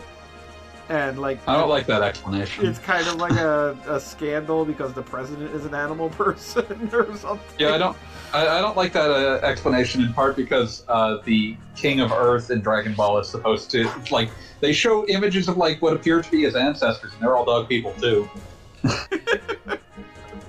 Did they ever get into the government of the Dragon Ball universe? No. Because the King of Earth is still just something I love as a concept. I don't care if it's Street Fighter or Dragon Ball. I'm okay with there being a President of Earth or King of Earth or whatever. Listen, I'm willing to hear G's platform out if he keeps uploading fight videos to YouTube. I mean, he lives in a fight-based universe, so it really should work out. Man, G is fun. I'm gonna be sad when he's not in Street Fighter 6. Maybe they'll just go with another letter. He is pretty popular, so they might keep him. It'd be nice if they kept him. I mean, but I want them to make sure that they never explain any relation between him and Q. It needs to continue to be completely inexplicable what possible correlation there might be. I mean, basically with G really strikes me as the kind of character that was introduced as DLC in one game, and then in the sequel they, for better or worse, flesh him out, and maybe that's not what the best choice. I don't think so, in part because it feels like he's such a carefully crafted character to allude to a possible connection with Q, but to never explicitly confirm anything. And I feel like they're being too smart about avoiding that, to throw that away.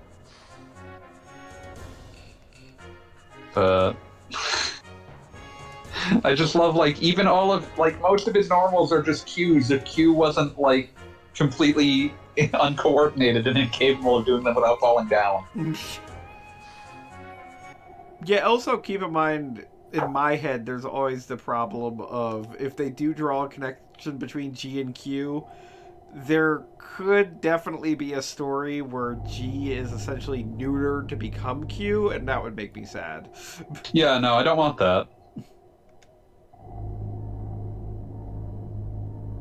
Like I said, I want them to continue to make any possible connection more mystifying. I don't want them to delineate it in any fashion.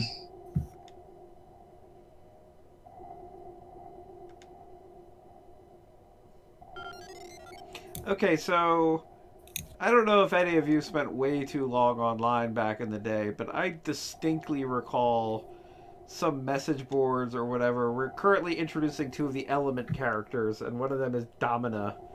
And I forget about these characters constantly. Oh, these characters are the most important because they eventually introduced their own Voltron. So I am very insulted that they could ever be forgotten. Listen, let me put it this way. I've seen a lot better combining robots. Well, that's not wrong. Also, don't make me sit around and, like, ramble at you about how cool, like, fucking Voltes 5 is. Also, one of the characters is blind, and I feel like you don't see that often enough. Yeah. No pun intended. Absolutely not, because it would be really tasteless. But... yeah, it just occurred to me as I said it, and I'm like, ooh. Yeah, it's important to point out that was not meant as a joke, but yeah. I think that... Oh, that does remind me of something I did enjoy recently, which was in Spider-Man Miles Morales. Did anyone else play this? Oh, with the sign language? The hearing impaired character. Yeah. It was fun to just have that as a background character who, Miles knows some sign language, so can converse. But, it's not like a huge deal. It's just, oh, there is a hearing impaired character. That was nice to see. Yeah, no, that's definitely one of the... a company I still deal with that I distinctly used to work at back in the day. I still remember there was a woman who was hearing impaired who was employed and who had been working there for some time, and then one of the random people that got hired for the summer knew sign language, and I can just tell you how this woman lit up and immediately took over the schedule, so they were always working together because she finally had someone she could communicate with easily. Who was on the staff. Yeah, I can see how that would be. It was just kind of great. Holy crap. And I mean, I just recently, for the first time in my life, spent some time in another country before everything absolutely went to hell. And you really don't think about just basic level of communication. The sense of isolation that you feel? Yeah, it's insane. I really had never considered just how overwhelming it can be, and maybe it's just because I'm kind of a jabbermouth, and if I can't talk to people, I don't know what I'm doing. But I mean, there's also just the inherent othering sense of everyone else can talk to each other, but you. Yes, exactly, and it's even if there's nothing you want to say, the understanding of I couldn't if I wanted to. Yes, yeah, no, that's definitely a huge deal. And it's something that is completely taken for granted by everyone who doesn't have that issue at all. I mean, it's part of why people who speak the same language when immigrating tend to form sort of enclaves around it. Yeah, no, it makes perfect sense. Also, I'm assuming Cal Scrum and Beat died, so... Oh, Beat's definitely checked out. I think Cal is still around. I'm still occasionally hearing keyboard clatter, which I always assume is Cal. Not a problem, just pointing down. I'm still remembering the Box Boy stream where my wife was like, "What is that noise?" It's a keyboard. Bob isn't using a keyboard. What keyboard? Oh, I thought you were talking about the fight stick. Yeah. It's like any sort of clicking. Oh yeah, the entire fight stick conversation. Kelly, as of last night, it is my job to try to force you into a Street Fighter the Movie the Game Arcade Edition tournament. Have you played that at length at all? Because, oh my god. Yeah, that's the reason. Like, I mean, not at length. There was the one night that that I dragged everyone through that. roped everybody into. It's just such a broken game. It's like I was shouting about it last night because I was saying like, yeah, like someone else was talking about like, you know, we could play something, you know, I forget what they called out, but it was something that was like obscure but actually good. And all I could say was like, no, I want them to suffer. I want them to have to experience a fighting game that can't even scroll properly. There's so many weird glitches around the corners in that game because the game doesn't quite know what to do when characters are stuck in the corner. So characters can super get stuck looking in the wrong direction. The game doesn't know what to do, like, pretty much at all times. Like, the way Fireball priority works is so absurd. The way that you can, like... The way that they tried to deal with the existence of like, fireballs for characters that didn't have fireballs is incredible. Like, the way that Balrog could just flip them back. Yes, exactly. And you can basically play volleyball with them. Yeah, if you're in a tag match and you swap to both being Balrogs after throwing a fireball and do like fucking like ping pong fireballs, and it just keeps getting faster. Just absolutely baffling. And then they based Ocarina of Time on it. Listen, they figured out what was good about it.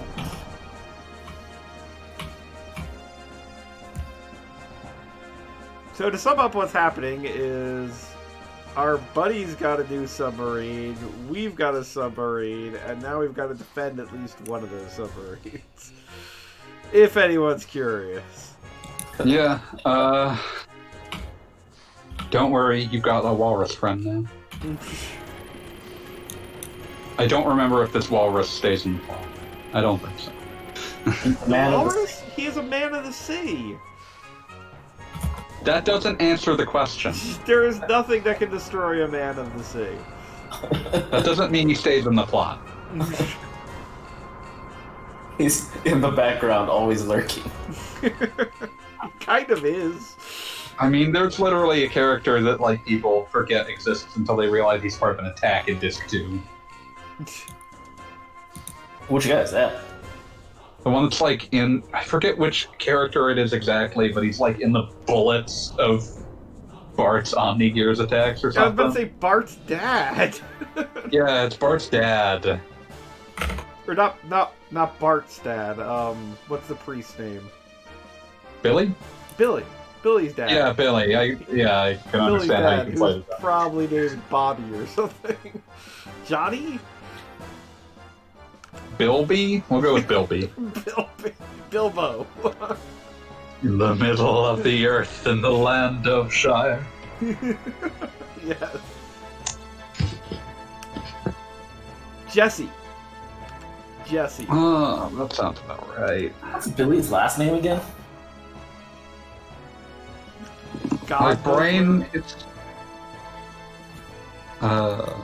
Big Okay, mouth yeah, I dad. was thinking, like, my brain immediately said Pilder, and I knew that was wrong because it's a Wild Arms character. Yeah, that is the other one. Let's see. Billy Lee Black. Yeah, Billy Lee Black. I forgot he had a middle name. I had to look it up. Wait, is that sounds similar to the Tybo guy? Oh, that's Billy Blanks. The typo guy. That's what he There can is. only He's a be so typo many guy. Billies. World's full of Billies. I definitely had a situation recently where someone was like, "What was your name?" I'm like, "Bob." It's like, "Oh, she said it was Bill." I'm like, "Eh." Kind of the same, man. Don't worry about it. Don't worry, you're part of the Bob emergency, except you're not a sportsman. I am not a sportsman. You ever see that video? You ever watch any John Boyce's Secret Base / SB Nation videos? No, I guess I have not. They're very good for nerds who want to have a surface level understanding of sports because he's very good at like explaining the interesting like human history behind sports. So Wait, is he the same guy that does those like, oh, we set up a league with minimum stats NBA? yes, he's that guy. Oh, okay, that was amazing. Yeah, there's NBA Y2K. There was the opposite of that. I forget what it's called, but And 8 foot tall sharpshooter. yeah, everyone else was an 8 foot tall like super god with maxed out stats, and then like eventually one actual NBA player reached that height. But yeah, like that one's really good. But he's done some like video ones. There was a that's called Fumble Dimension that he does with one of the other SB Nation writers.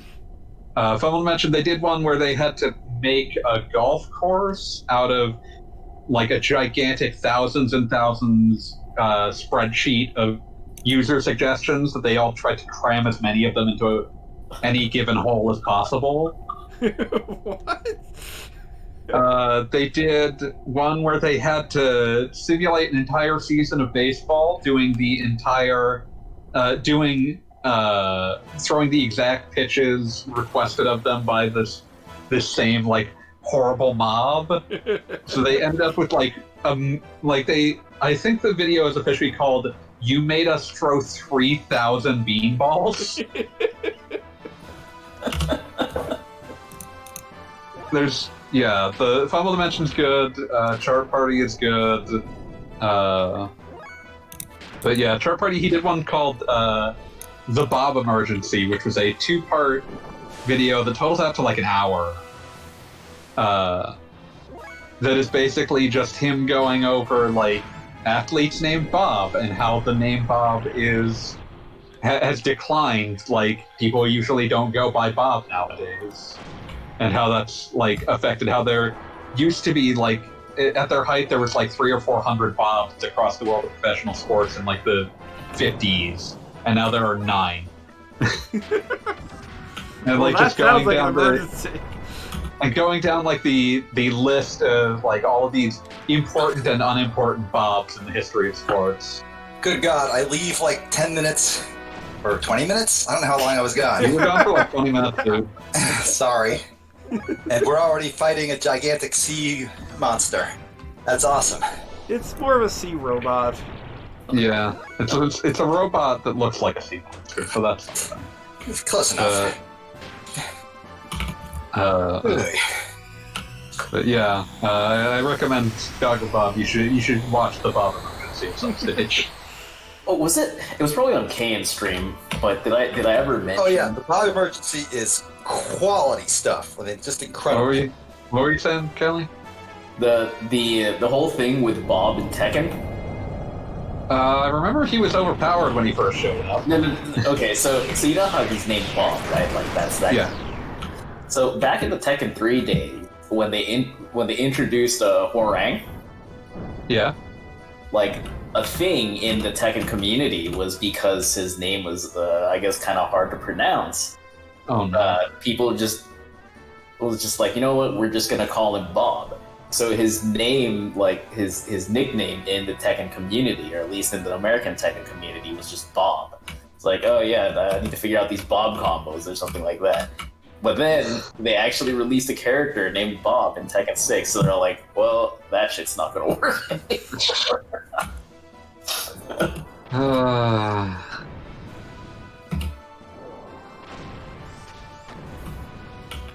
The Bob paradigm.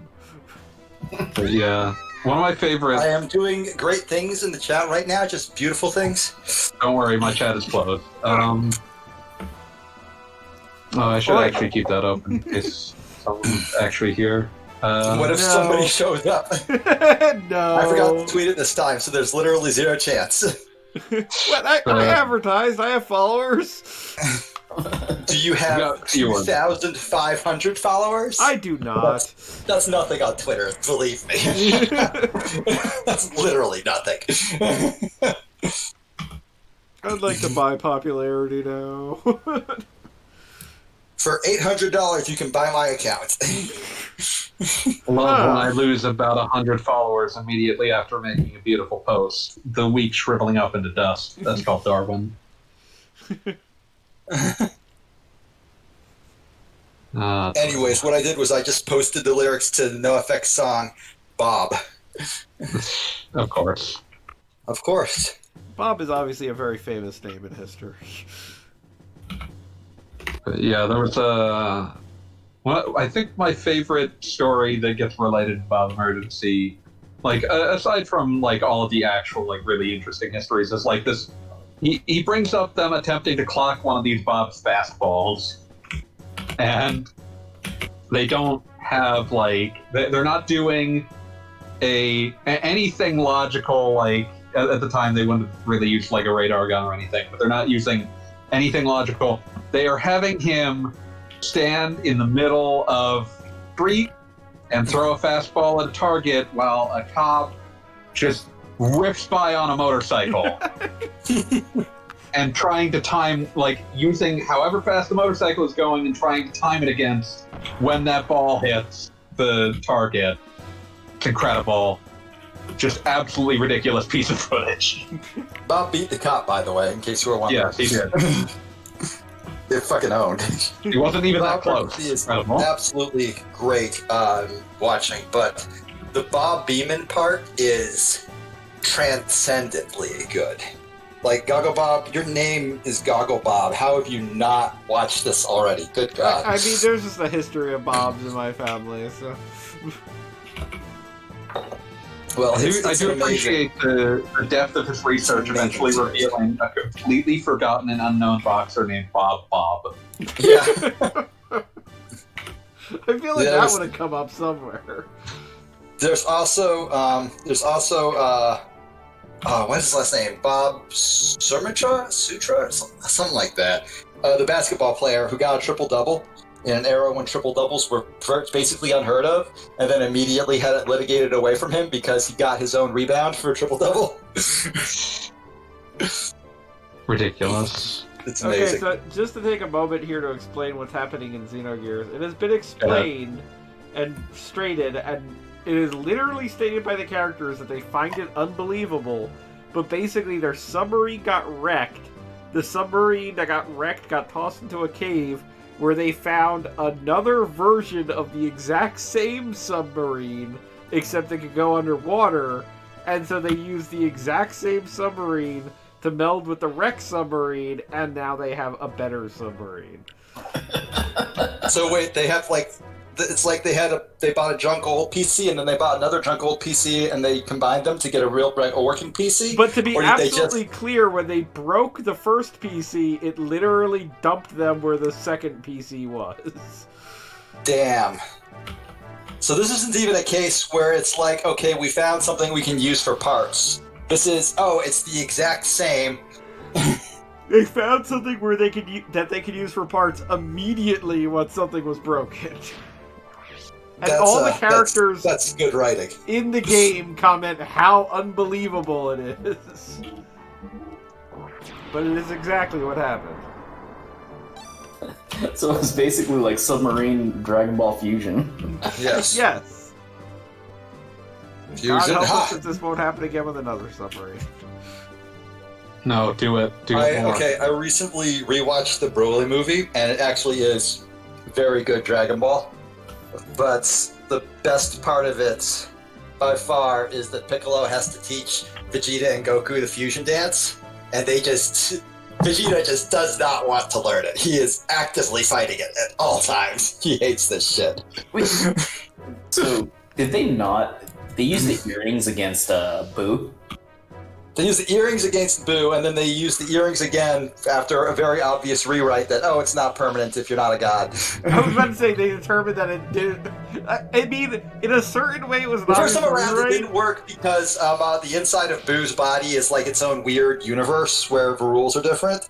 The second time, they just asked the god, and the god said, "Oh no, that would have happened anyways. It only works for about an hour. It's not permanent. Don't worry about it." I felt like this was an obvious rewrite, but by the same token, it made a certain amount of sense that the gods were the only ones who ever used it. So now they're like, oh, well, I guess it works different than you guys. Yeah, exactly. I still dislike it. It still seems pointless. It's dumb, but who cares? It was fun in context. I'm Which changing, one so do you don't. dislike? Why does Choo Choo change? Choo Choo is modest. Yeah, Choo Choo has modesty. No, that's not the question. I am asking, what is Choo Choo changing? Oh, it's got a sash. Yeah, did you see the sash? No, I've never thought about that even once. Well, it has a sash. Or a backpack or what the fuck ever, so it changes to that. It doesn't want to be naked. That would be horrifying. It would be horrifying. See? Thank you, game designers, for recognizing that we are not prepared for certain horrors. Naked Choo. Actually, No. come to think of it, Choo Choo would have come out basically at the same time as Pikachu? A little later. Everybody a was couple trying years. to get that. Everybody was trying to get that adorable mouse mascot money. I was about to say. Pikachu's 96. Wait, when is Xenogears again? 98. 98 in America or 98 universally? Let me check. I think universally. Let's look. Let's find out. Okay, Xenogears. It was February 98 in Japan and October 98 in America. Gotcha.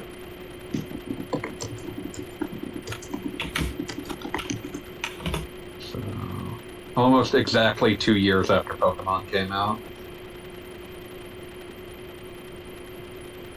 So we're technically also coming up with the 25th anniversary of Xenogears? Yeah. No, that's... No, wait, not 25th. We're still a couple of years from that. Okay. This would be the 23rd anniversary this year. Yeah, so coming up in the regards that Pokemon is celebrating 25 this year. So Yeah. a couple years later, then we get Choo Choo. Yeah.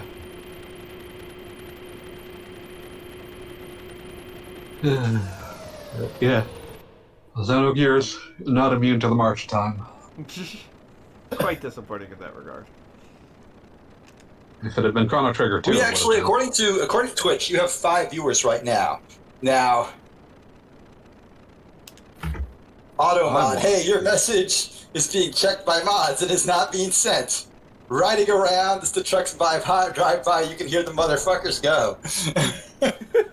Well, all right, mods. Make sure that's Wait, appropriate. All this time, there's been a right. mod? We had like 2 different chat bots in there, but no, that's what gets it. You kept not appointing me a mod back when I was bothering to log into Twitch. Well, because apparently we have an auto mod. Hell, the automotive. And it's failed miserably. And it's checking to see if my Bob lyrics are offensive, which they are. I just said the F word in them. Give me my kid's cuisine meal or I will say the F word. The harshest cuss is available by law. Somebody remind you guys ever pay attention to Comedy Bang Bang? Do not. Somebody Can't make me. There's this bit I was reminded of on Twitter today. You can look it up on YouTube, but they do this series of truck songs, which are basically a parody of the country songs that they're always singing about their truck, but they keep going back to the truck being metaphors for other things. So they're talking about truck prom and the one truck took off its glasses and revealed that it was a beautiful truck. Oh, man. It keeps getting more crazy. Please do not fuck the truck. Oh, there's an entire thing Right in the about the tailpipe. truck baby. My mellow boy! No. The truck baby with human skin cries for its own death. It's great. Gentlemen, I mean, I would cry for that to die. machine. And now, upon retrospect, I wonder why. If anybody's paying attention, by the way, our Prince Pirate is now going to go drinking with a walrus. I mean, That is a thing that is happening, and I'm not that already exaggerating. makes him like 10 times cooler than literally anyone else in the game. It's like, what were you doing Friday night? I was getting drunk with a walrus. Everybody wants to be your best friend now. I think that's basically like the basis for essentially the sequel to More Push-Ups Than You Bought. More push-ups than you bought.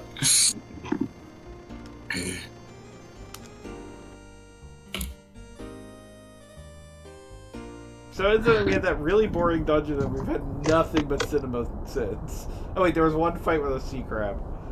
It's not cinema. Cinema has, like, you know, camera angles and, like, acting. This is dialogue.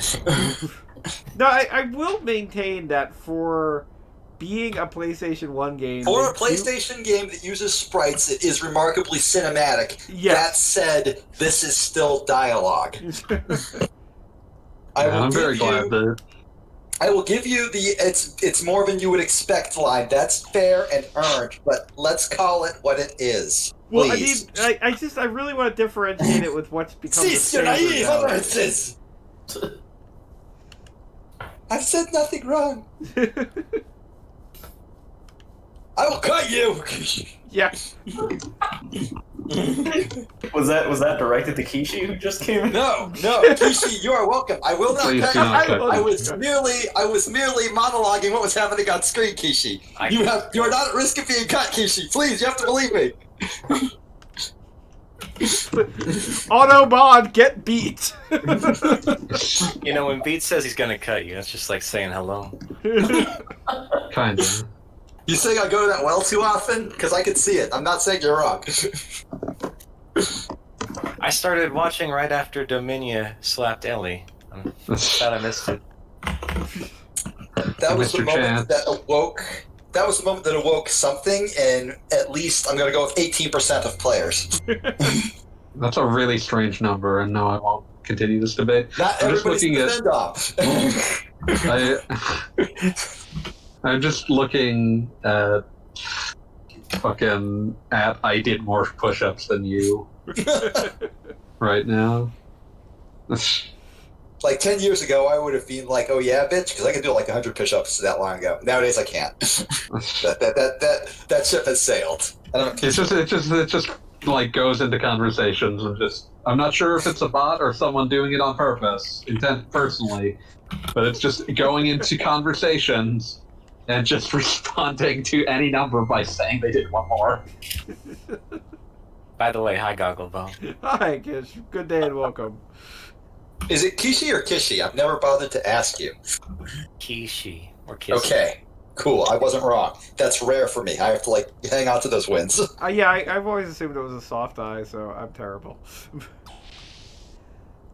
Congratulations on the push-ups. I can do about 5 on a good day. I rode a bicycle 50 miles a day for 6 months, the year I turned 50. Sick, I can do 6 on a good day. Rode a tricycle for 51 miles a day for 6 years, the decade I turned 51. We all move at our own pace, bro. This is like the time when Leon started replying to everything G Manifesto said. With just like everything incremented by 1. Hot model girl walking 2 dogs saw me throw up. Hot model girl walking 3 dogs saw me throw up twice. I haven't been on the stream in a while, so I just want to congratulate you on escaping Nortune. That place is the worst. Everything. I love any time I have to share with you this fantabulous image. As soon as I hit undo and paint 4 times to get it back. There we go. I'm just going to dump it into the my general chat because it's my room, so I get to make the rules. I could, like, follow some sort of, like, Oh, yeah. schedule, but I don't. Classic. I could, like, Classic respect the people that decide to have conversations in my Discord room, but I won't. How are your men? That's a lie. I respect all those people. Kinnisi, I ain't hating. I love your content. Thank you for posting it. How are your Mad Skillz, Kishi? Always a work in progress. Pete, is it okay with you if I post Xenogears GIFs in your Discord server? Please, by all means. Okay. The only rule for my Discord is that anybody caught speaking semi-positively about the Persona series is immediately glared at by me. I don't think that's gonna stop. That's gonna happen. So we'll move on. Kishi, you doing okay? You sound a little tired. I might be a little tired. I mean, I assume you just like finished your stream from a night, which well, that takes it out of you a little bit. It is difficult to be. Not streaming at all. Oh wait, you didn't stream tonight? I thought Tuesdays were your night. They usually are, but I'm taking a little break. All right, that's cool. Was it the Also, fantastic diff. Love the sprite work. What'd you say, Cal? was it the Street Fighter team battle? That was life changing. I think FBM would agree. Yeah. Yeah, how That's was why I that? have to force Callie Scrub to play Street Fighter the game in a tournament setting. Beautiful. Wonderful. How was your team's stream chat? I mean, it was, Yeah, we hollered a lot. I'm not got sure what really you worried about your expect. brother. Jordan was like, he keeps jumping in. You can't let him jump in. It's funny because on our side he's like, they can't defend the jump and keep jumping in. Kishi, I'm watching this GIF loop, and all I can think of is the Key and Peele skit, front hand, backhand. Does that make me a bad person? Oh, no, that's a good skit. Okay, excellent. At least got the game figured out now.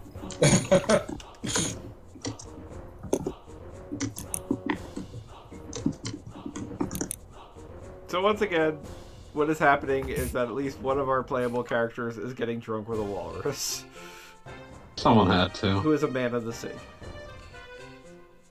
You ever gotten drunk with a walrus? I did once, but it was back in my carpenter days, but we did eat a lot of seafood.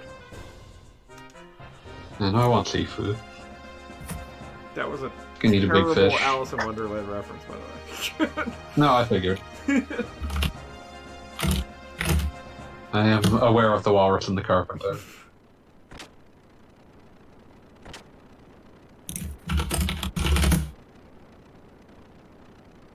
Such a shame that we eat them.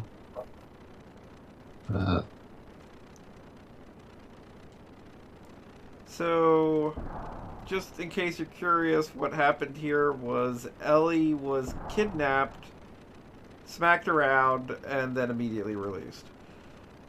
That's not suspicious at all. That keeps happening. Like, she left the You seem party. fine. Oh wait, she's back. You seem fine. Yeah. That means one of my favorite lines in the game is coming up. Excited. You know, after Mad Skillz. Yes. Well, you said one of rather than your favorite. Yes, this is Yeah. literally after Mad Skillz at this point. There's the Look, before when Mad Skillz. Skillz happened, the game had officially peaked. We're Yeah, we're not going to see anything better than Mad Skillz. Now we're the And we have to be at Xeno peace with that. Versus the extended epilogue. I mean, we did have getting drunk for Walrus. That was pretty rad. But like, I'm not expecting anything approaching the caliber of Mad Skillz to happen again. Which was preceded by yeah boy. Yeah, boy. Do you get it? Hammer is urban. They did it. They made that choice. I don't know why they So made all that of a choice. sudden, I'm much less happy because now I realize it was racist. That sucks. It was a choice, and I'm not totally certain why they made that choice. It could have been worse. Could have been It worse. could've. It could have been much worse. I was just happy to have Master Splinter actually talk like a surfer. Bro. Like he was It would kicking explain where the turtles got it from. like it was like either it explains where the turtles got it from, or he was just like picking up on the way his sons talked and was like, well, okay, I gotta do this if I want them to listen to me now.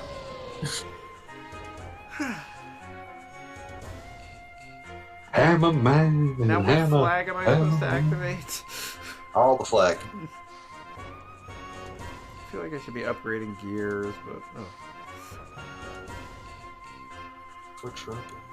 I need to save somewhere where I can do that while it's not on stream. Why do you need to upgrade anything? I thought you just had Game Shark going. Well, Faye is maxed out, but like everybody else isn't. And I'm kind of and the gears. Like technically, I have infinite money, but they do actually have to be routinely maintained. Like I can only upgrade those along with the shops. I mean, I'm trying not to completely. Why is Corch on your memory card? Yeah, I did that. I asked that question earlier. I especially brought it up because it's like, you have to be like 6 saves deep before it starts pulling that icon. Every week there's a different additional save on the card. Eagle-eyed viewers will note that I often remember to actually do that. I don't think there's been one where you've forgotten. But I feel like there could be. One day the thread will go up and people will be able to check. Are you also playing Chrono Cross? I am so close to that. Yes, we are playing the sequel to Chrono Trigger, Xenogears. Chrono Trigger 2.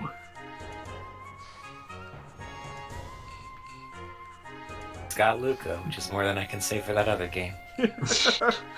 Luca is referenced as having existed in Chrono Cross. I was about to say it's got Luca's corpse. Does that count? And her It ghost. It's got a character whose name is kind of similar, except she's extremely German for some reason. In a universe that we know doesn't have a Germany. Yeah, that raises a lot of questions. By the way, I like this area where you can see a gear-sized gun and jump around on it. Yeah, that's a cute detail. And also the gear-sized knife. Oh yeah. Ava taught us giant robots need survival knives. I do have to say, like, it's weird that this game came out so close to, like, Breath of Fire 3, which did the similar thing with, like, having, like, kind of a scrap universe, or scrap town, rather, with a bunch of random pirate-ish. There's a lot of people Scrap Town everywhere. looking areas in PS1 RPGs. I'm not sure what which is they're. the thing. Like, it just seemed to be coming up a lot. I don't know if people figured out. I'm sure that they're well. that they're like there's some cultural touchstone they're falling back to, but I couldn't tell you what it was.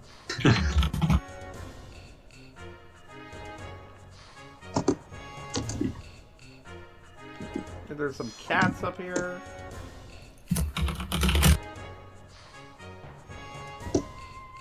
They look like they're having a good time.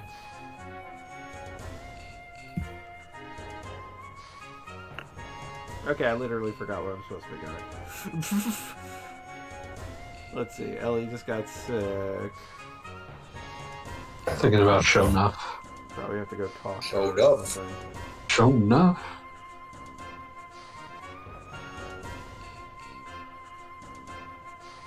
I think she's down in Yggdrasil, alright? Alright.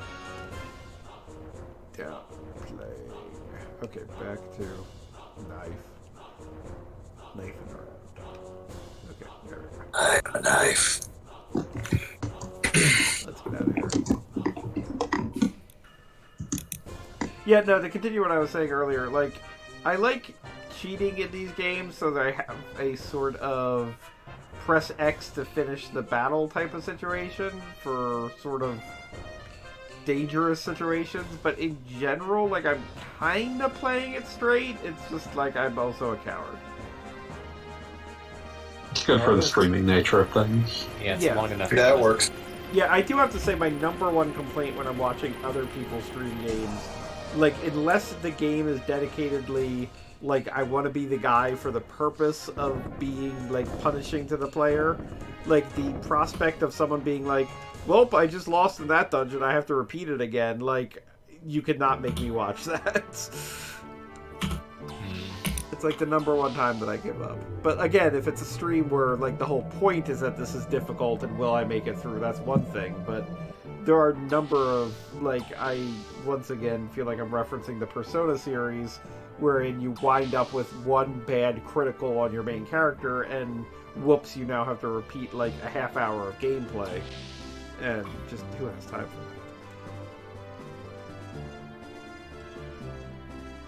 for Not me. that? Exactly. Who would? Speaking of which, has anyone tried the new Ghouls and Ghosts yet?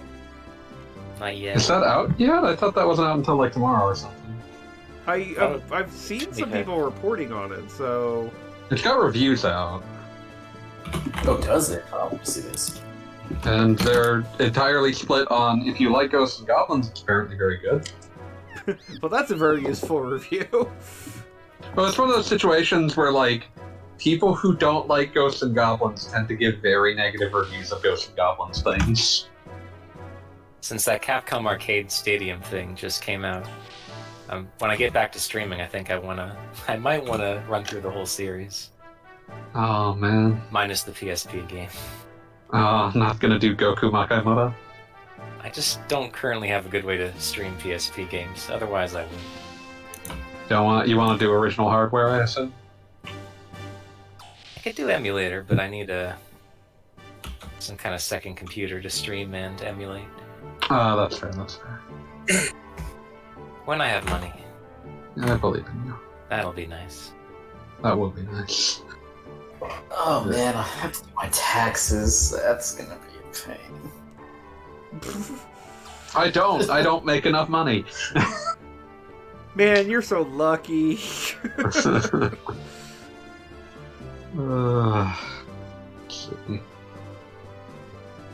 Yeah, people who don't inherently despise Ghosts and Goblins games seem to think this is a good one. I mean, that's important because, like, I generally like Ghosts and Goblins games, but the PSP game did make me want to die. So, like, I guess it wasn't terrible, but there were a lot of points in that wherein it just kind of like made everything hurt. Like, I felt like I was being sort of bullied by the game, and there was very little I could do about it. And I don't know, like Kishi, you're good at these kind of games, by my understanding. Did you have a similar experience, or like were you like, oh yes, this is good stuff? I've actually never played the PSP one. Well, then never mind. I'd love to have an opinion on it. I've watched a lot of videos, and it just seems like it looks like a normal Ghosts and Goblins kind of game. Yeah, no, there were just a number. I thought maybe it had something to do with sort of like its groupings on attacks or whatever, but it felt like there were a lot of places where you got it, like, and this is just a weird random example, but there'd be like a place where you got a good rhythm for jumping over fireballs or whatever, things coming out of plant mouths, and then there would be a particularly placed plant that if you got a good rhythm on the first three, it was going to fuck you up no matter what you did, basically. And it Like felt, a trap. yeah, exactly. And it felt like there were a number of things where basically it acknowledged if you were doing it well, you were probably doing it well this way, so we're going to find a way to hurt you. And That's interesting. yeah, and it like That's fantastic. it I was love it. it was neat design from that perspective, but after a certain bit, it just felt like it was kind of demanding memorization because otherwise, that would happen. That was my review. See, yeah, like, I've seen everything from a 9 to a 4, which should really tell you everything, because it's a Ghosts and Goblins game, but I was looking at, I think it was John Lenneman, the guy who does all the retro content at Digital Foundry, and he was saying it's probably his second favorite after Ghouls and Ghosts. That was an argument in favor of. Was Ghouls and Ghosts ever released for a console? It was a Genesis game. There was a Genesis port. Yeah. By the way, I suppose I should be clear on that. Since Super Ghosts and Goblins, Super Ghosts and Goblins. No, Super Ghouls and Ghosts. Damn it! Super Ghouls and Ghosts was a Super Nintendo game, whereas Ghouls and Ghosts was an arcade game ported. I feel like the people on the stream would know the answer to this, and I've gotten conflicting reports on it over the years. If you have the sword, is it possible to beat that one slug boss? I don't think so. Okay. Yeah, that's actually worse in the Genesis port because they added a checkpoint to each stage right before the boss. Right, so so don't you have- can't... Because I definitely got in that loop when I was younger. And Yeah. legitimately, when I was younger and playing video games, I have looked back on a number of occasions and realized I was a big dumb idiot. So I wondered if that was something where the game kind of inadvertently traps you, or if I was just missing, oh, you're just supposed to do this.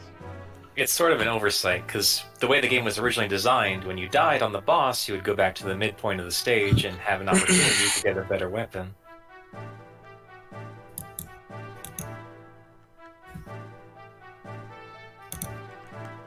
Okay, I swear I remember you're supposed to talk to Ellie in the nurse's station, but they said she left, and I don't remember where she goes. Yeah, you have to go find her.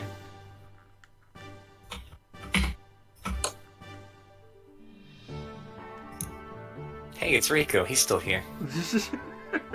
He'll be here for the entire game, but you don't have to talk to him. Yeah, he just lives here now. I love that Rico will never stop wearing his little prisoner collar, like it's part of his sprite. He doesn't know what to do now. He doesn't know what to wear else otherwise. And it's like, maybe he's afraid of seeing his own neck. Like, it looks painful. Whatever's going on there. Like, I always, like, not that, like, I'm requested of doing it often, but I can't wear a choker because it, like, just feels weird on my neck. Why would? Never mind. I really thought they looked cool, okay? I mean, I went through a goth phase in my high school for like a solid week, okay? I said never mind, dude. You don't have to justify. I determined I was too happy, and that was I wasn't sullen enough to be goth. Just let me know if you want me to tell you where to go. Please! Oh, okay. You need to go back downstairs from the tea room. It is down there? I hope that what we're looking at in moments from now is a situation like my first playthrough of Super Metroid, with Smiler just yelling at me to go left, and my dumbass like being like, right, correct. I know which way left is, but I didn't. I never did. It's hard. Oh, it's back in here. Yeah, I totally would have forgotten this room existed. Thank you. It's A kind of hard to combination even of see. stream delay and my left-right confusion, we were going nowhere. There she is. Also, fanboy, we just saw Chu. It was wearing like 4 articles of clothing. It could have been changing any of those. It's literally like all my brain thinks of when I see Choo Choo is just like, oh, it's a Furby. Okay, but this Furby wears a little hairband, and when it's not wearing the little hairband, it feels embarrassed. And we're not going to make fun of it for that, because it's a very normal thing to do. I'm not gonna lie, I don't think hairband counts as clothing. I realize it's something of an anime trope, but has anybody ever read an interview with the Xeno staff on why they keep gravitating toward weird little, like, fluffy mushroom-shaped characters? No, maybe one of them. I don't know. Maybe one of them bought one of those horrible little yippy dogs, and they just see it everywhere they look. Like, it's always weirdly, specifically shaped like whatever the hell Choo Choo is shaped like. Yeah, I don't know. like Maybe Ado. somebody thought it was cute. Wait, I mean, everyone. It's not a stretch. Tora is adorable. You know, I'd like for to ask being you a to weird pay sex attention to pervert. Bart's dialogue in the ensuing scene. Okay. Is this where your He's favorite gonna- line is? He's gonna say it. Oh man. Ellie. Oh, Ellie's sabotaging the ship. We're all gonna die because of Ellie. She got brainwashed or some shit. Was it from the lady slapping her? Probably not specifically from the slap. Is this it? Is this exactly it? Yep, that's it. This mall's a mole! This mall's a mole. No one has ever called someone a mall. Well, they did in like 1920s. Someone was really proud of that, and no one had the heart to tell them that it didn't really fit here or make any sense. Were there like ever Bart any saying it. reports on the I feel like it localization adds of character Xenogears? to Bart. I feel like the fact that he talks like that gives us bigger insight on him, on who he is as a person. He probably refers to girls he likes as dames. That doesn't seem likely. I mean, Bart. He's got the eye patch, he's got the long hair. You just know that he's like an inch away from saying "milady," but then he read online that it was cringe and not based. He's a pirate. Bart is definitely the character type that definitely recurs in the Xeno series, wherein you've got a character that is trying to act cool, and this is apparently what they are. Also pops up definitely as Snow in Final Fantasy 13. Did the localizers put in any references to "Eat My Shorts," man, or anything? I would hope so. We can only hope. Also, another situation where Satan apparently is vaguely omnipotent, and the characters are kind of like, "Oh yeah, that just happened." You could have That's totally stopped this, normal." apparently, and you just chose not to. It's a simple country doctor. Kishu, please don't say things that you don't even believe.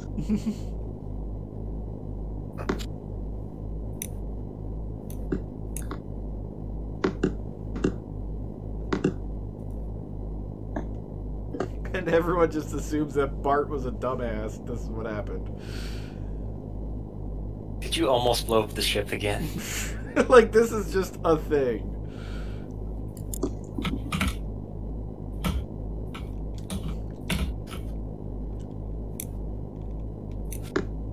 Don't. Anyhow.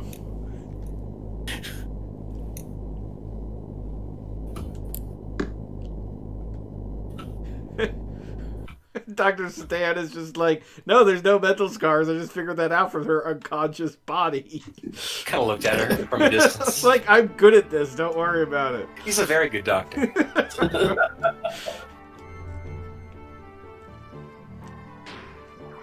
I have to wonder, like, you don't see anything of Satan's life before Xenogears starts, as far as his time in Faye's little village. But I kind of have to assume he, like, did, like, you know, like, doctor stuff for people in the village, but just randomly, cryptically said nonsense. It's like he was finishing up with everybody. Like, oh yeah, no, your arm's going to be fine. Just take this medication. You'll be just fine. And by the way, we are all lambs that will eventually be led to the slaughter. Have a good day.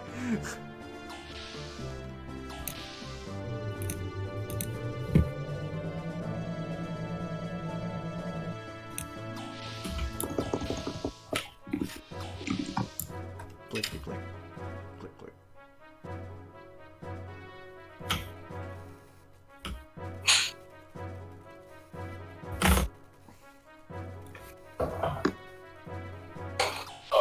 I just like talking to random dudes. That's fair. That's probably the Okay, I was tossing my empties and also walked through the kitchen, and I've determined that the paint has dried and I can take off the blue tape now, so I'm going to do that after we're done for the night. Because I'm wired, because I took a nap. This is just how my brain works. I'm sorry. That is one of those weirdly satisfying things that if some part of it fucks up, it's like the worst thing in the world. Yeah. Your entire day is ruined. Yes, literally. In some It really cases. will be. I mean, I've been working. Yeah. I've been working pretty damn hard on trying to make my kitchen nice again. Just have a trash bag handy for that icky blue tape as it peels off. Oh, absolutely. But yeah, my wife, when she wakes up tomorrow morning, since I put her to bed earlier, will be able to go into the kitchen and be like, "Oh, it looks marginally more like a kitchen." I mean, there's still no doors on the cabinets because those are drying for their second coat or third coat at this point. Turns out you need to give cabinet wood multiple coats. It's a pain in the ass. It's super annoying. But it looks really good on the third anything that coat. And I requires can't believe I'm multiple talking about painting with you guys. What the hell's wrong with me? And I like that you had the option of watching paint dry or this stream, and at one point you decided to paint dry was the answer. Look, I was just walking through the room and I looked at it and I was like, "Oh, it is dry." It's not watching, it's occasionally checking. Yeah. This is like everything. This is like the entirety of my week. seeing as the other thing I was supposed to be doing this week didn't pan out. To fight a fish again. The elements. Fish are good. In this case, fish are bad. Fish are a mystery and an unknown quantity. I'm just thinking about Master Splinter. He I'm has thinking mad about skills. fish. You good? I wish I was eating a big fish right now. Fanboy, I will fly to Seattle and cook you up a salmon, and you'll be like, damn, that's good. That does sound good. It That will does be sound good. responsible, though. Please don't do that. I'm not What, going to do that. But when I what, have the opportunity, I'm going to do that, and you're going to be like, damn, it's good. I'm into that. What context did I miss? Me saying I was thinking about fish, that's it. And Beat is on his way. Just imagine, if you will, a mad skeleton just like carrying ass across the country, screaming, "You want a fish? You get a fish!" I'm just imagining you doing that, but it's like straight side on view, like a Sonic the Hedgehog level. I would Like play a occasionally 2D you run game- through a loop. Yeah, I was about to say I'd play a 2D game starring a skeleton delivering fish to people. I mean, if anybody wants to kickstart that, I'll just be starting that after the stream. Sure, I'll be a. I don't have money to send, but I'll be a contributor. Beat fish delivery. If you contribute $5,000, I will think about eating lunch with you. No guarantees. Oh, you fight Dominion here. Yeah. I brought up fish for no reason. Started this whole conversation. Also, Kishi, I must confess, as I did earlier, that I totally forgot this character existed. And I am Dominion? still upset about that. I know. The elements are like totally... I don't know, something about them just appealed to me. Did you forget about the elements entirely, or did you just forget there were 4 of them? Basically forgot about them entirely. I remember huge swaths of this game, but not these characters. You're so good. I'm sorry, man. I don't know what to tell you. I'm gonna post Seraphita now. Wow.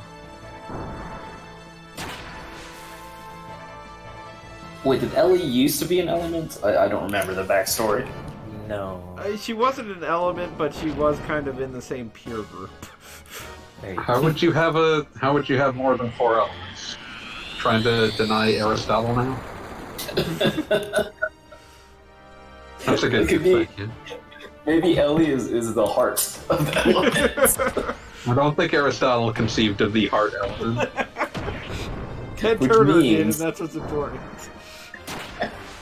Captain Planet is greater than Aristotle.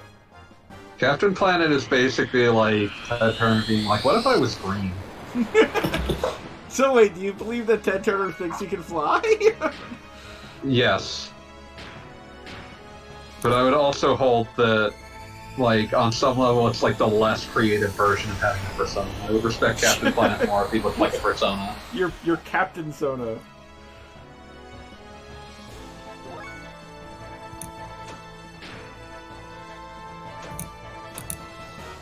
Oh, we're doing another mech battle. Great. How exciting. I'm excited. Oh, They're here's giant something robots. creepy. Dominion's gear is named. They're giant robots, yeah, but they're also lined up in a line doing the JRPG thing. And I'm not saying that that's inherently bad, but, like, they're giant robots. What were you going to say, Kishi? I just wanted to let Beat know that Dominion's gear is named Blade Gash. That is all. Okay. I feel like that's not really relevant to my complaints, but thank you for the hot knowledge.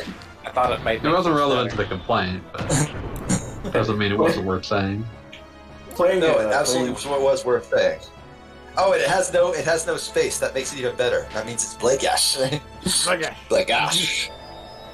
It's Bladagash? Blagash. That is exactly how I would pronounce it. And I pronounce I think everything. I think I heard Kishi's soul just by saying that, though.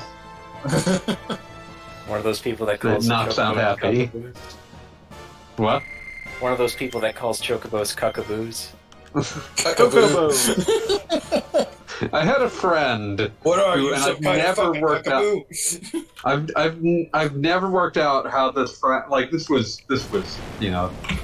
20 some odd years ago, but still like one of those situations where it's like I still never, even as a child, I have no idea how you worked out calling them this, because for some reason they referred to them as chickaboos. Yeah, that kind of thing. Isn't that? It didn't make any sense. It's Aren't- like aren't there's they no referred eyes to in that- there. Isn't there a chickaboo in Final Fantasy VIII? Like it's distinctly called one. There's a Yeah, No. Chickaboo, sure.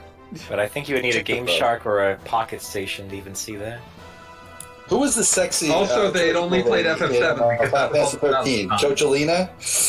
Chocolina. Chocolina. Fish, by the way. That was a crime. We found the Chocolate. fish. Whoever came up with it is a criminal. Fish. It's a fish with arms. What if you gave a fish legs? Arm fish.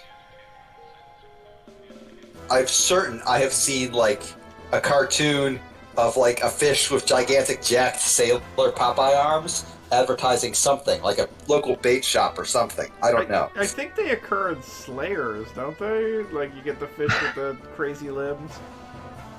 It's a Puyo Puyo character like that. Okay, I'll take it. I'll just assume these are all the same thing, and that like a Puyo Puyo character is advertising a bait shop somewhere in somewhere in Central Florida. I mean, I've seen weirder. there's Super Saiyan down there, so I hope that's. I mean, cool. yeah, no, it doesn't even strain disbelief. I'm just Super Saiyan. But we're the Planeteers. You can be one too. Wait, we already When they- fought this sea monster. This sea We fought this sea monster. monster like an hour ago. This sea You gotta fight monster it now again. comes with a spare character. Now Myung's here. You ever think about the period when Captain Planet switched to having like the B-52 singer rapping about how Captain Planet was the Mega Mac Daddy of ecology? No, Missed that. I can honestly say I didn't. Go look up that opening. I refuse. Do it right I now. categorically refuse. You can do it, Pete. I I believe in categorically refuse. you. Do it. No, I don't want to. You can't make me. I can't make you, but I can ask you to. Well, I'd rather you didn't. But what if I did anyway? Kishi, I have to tell you this. I'm not sure if you can see it in the chat since I think you came in late, but I typed pretty much the first two verses of Bob by NoFX as performed by Rancid. And when I got to riding around as the trucks drive by, you can hear the motherfuckers go. The auto mod jumped in and said, "This message is being checked by mods and has not been sent." And we were all just like, "We have mods?" How quickly were you posting these in succession? I mean, I was typing them and hitting enter as soon as I was done typing them. Okay, so you were know. having to type them out, so it probably wasn't some sort of anti-flooding measure. I don't have auto mods. It just prompts me to moderate everything. Gogglebob, did you get prompted to moderate? What? I could be modding things? You could. Oh, wait, You there's own the channel, so yes. Hold a message, allow in the chat. I can click on allow. Allow it. Allow it. I will No, allow don't this. let it. Thank you for Allow your it. feedback. Allow it. You shouldn't have let that happen. The chat has been allowed. I You need like to a- Excellent. stop Pete from getting what he I wants. need a Excellent. co-pilot to be keeping now track of that me. now that everybody has seen it. Don't worry. Next time I'll log in and you can just give me mod powers if you need it. Okay. So I think the score now is Ramses 1, Faye 7. It never ends well for Ramses, and I love that. Ramses is never allowed to to be as imposing as his character design wants him to be. Well, I mean, they don't even give him like an easy win in the beginning. Like even when like Yeah, Faye is no. weak or something. He loses instantly every time. Yeah, he's just like, yo jabroni, you're done. It is the Attitude Era right now. 1998.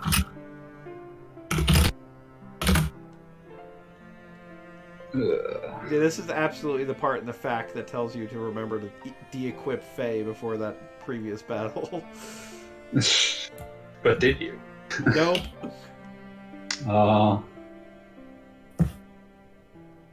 Don't worry, you're host for many other reasons, I'm sure. Oh boy. We're gonna meet some fun new friends. Yes. Oh Well, boy, a brand new friend for me. yeah, we were already talking about his ridiculous name earlier.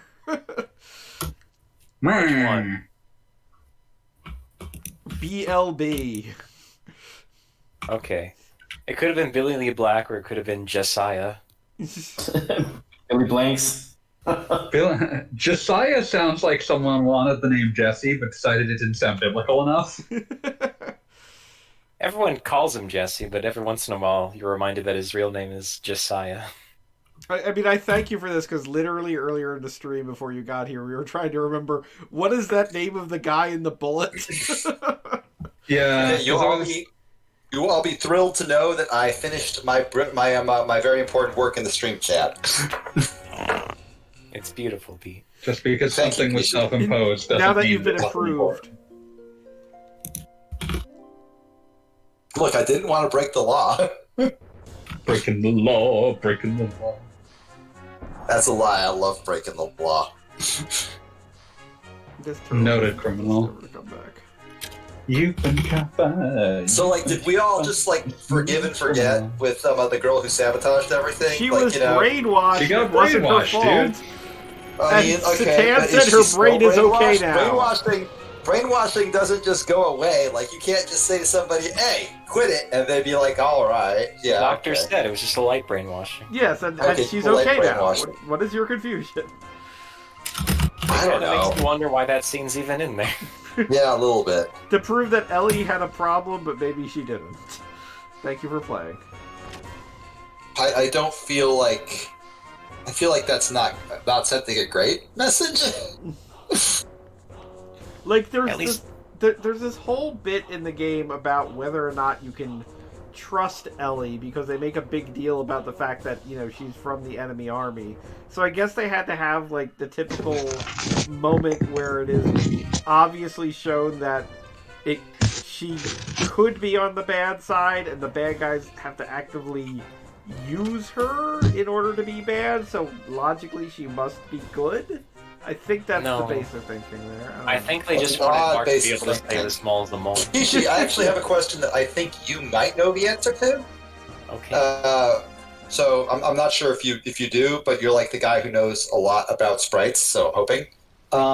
Do you know if the game like actually has like in VRAM or whatever a separate set of sprites for like the super zoomed out segments like this one? Because it doesn't look like the We're not little in super tiny zoomed out versions of segment anymore, sprites. but I must have like a 10-second delay, but like they look like, you know, super downscaled versions of the sprites. I'm just wondering if they just resized the characters till they were like 4 pixels tall, or if they actually had like a separate set to use for that. That I seems think that's fascinating. way zoomed out. Okay.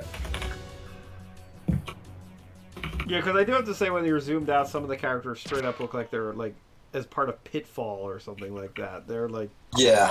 three Which, you know, lines. makes sense. Which, you know, makes sense. It just seems like seems like an odd choice, I suppose. The way they animated it made me think maybe they have a like what little I know about how the PlayStation rendered graphics was that every pixel was there. It was just calculating on the fly which ones it wasn't going to display. That's where you get a lot of the PlayStation jitter from, because every pixel on screen is rendered based exactly on one of the colors. There's no like blending. So the way like the characters moved, it looked like you could see the exact same color moving around. So I thought, well, maybe it's like a custom sprite, because like I assumed like at that distance it would just be sort of like picking which colors at random as it jittered around on screen. I could be totally off base here. I don't know. where the Just an observation. Everyone does have. I don't actually know much about how the PlayStation renders graphics at all. which is why they can look so different in battles.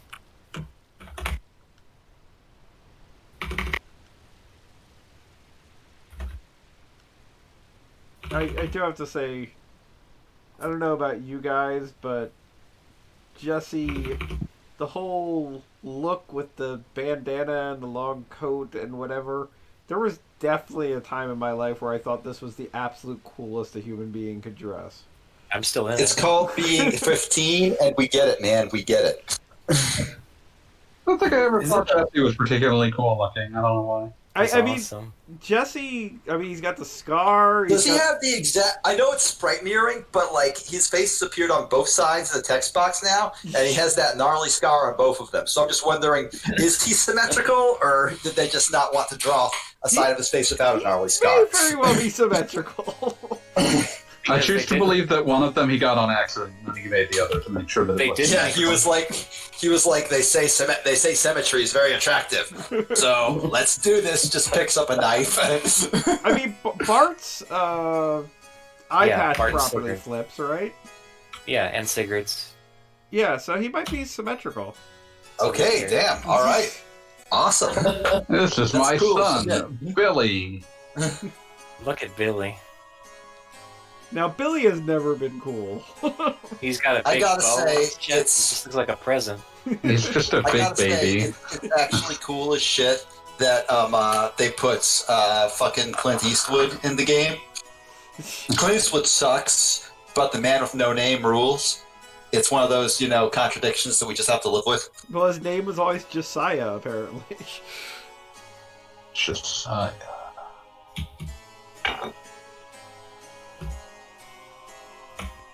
I have literally no problems with the man from No Name being in things. Put the man with no name in everything. no. What if he had a son who was a combat priest? That's fine. I think that's Nicholas D. Wolfwood. Yeah, that's literally just Wolfwood. If the man with no name is Wolfwood's dad, you're not going to see me whine about that.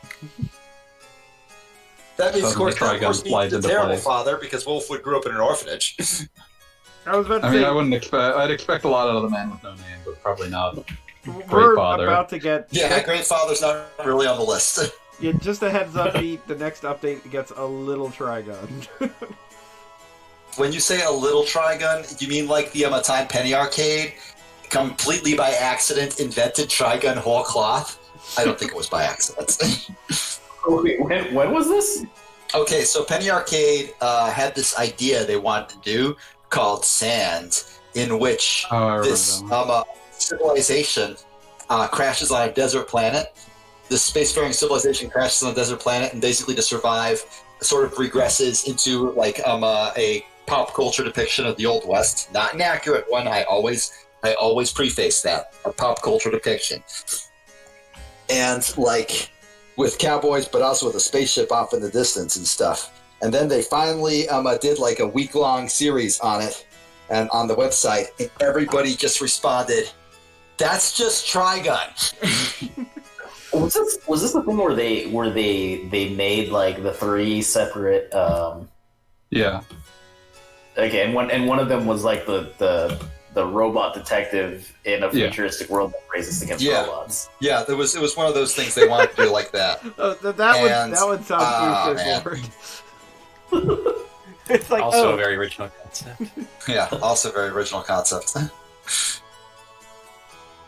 but this other one we call Let's go to Knife Ethan. Runner. Let's Because go it's to like you're on the Ethan. edge of a knife. I've never Yeah, seen hey. Blade Runner. Change both. What are you I've talking also about, never Blade seen Blade Runner? What Runner. the hell are you talking about? Change both words. It's gonna be like Knife Sprinter. Nice. I like Knife Sprinter Director's Cut.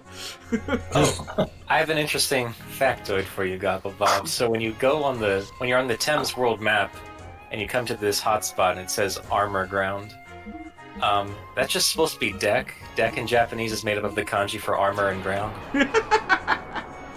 That makes a lot of sense because seriously, the first thing I did on the stream when I got to the elevator was go to the deck and found myself back at Armor Ground, and I was like, okay, yeah, I guess that makes sense. Because it's definitely I love correctly localization deck on so the much. elevator. I just fucking love localization. I'm just looking at... Yeah, these probably are just like the mini sprites, aren't they? Kishi, you remember the time somebody, I think it might even be you, posted some guy going off on how the localizers ruined Resident Evil 4 by referring to medical box as first aid kit? Yeah. That was beautiful. That was just gorgeous. I loved that thread. Okay, I am officially going to call it for the night because he has to go check on his paint. And I cannot. I mean, like that's Right. waiting for me, dude. You don't have to do anything on my account. No. I think be we there. should take a Right. break now, just for that reason. It's entirely Only being for blamed that on you. reason. Damn, I can't believe you guys would call me out like this. I feel owned. Is this what it means? Is this what it feels like to be the lib? Wow. Now we can end. Now that I've ruined it.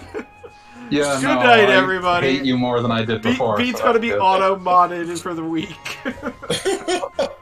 I love you too, fanboy. Denied. This is a lot of fun, guys. I'm glad we did this. Have a good night, guys. Good. Good night.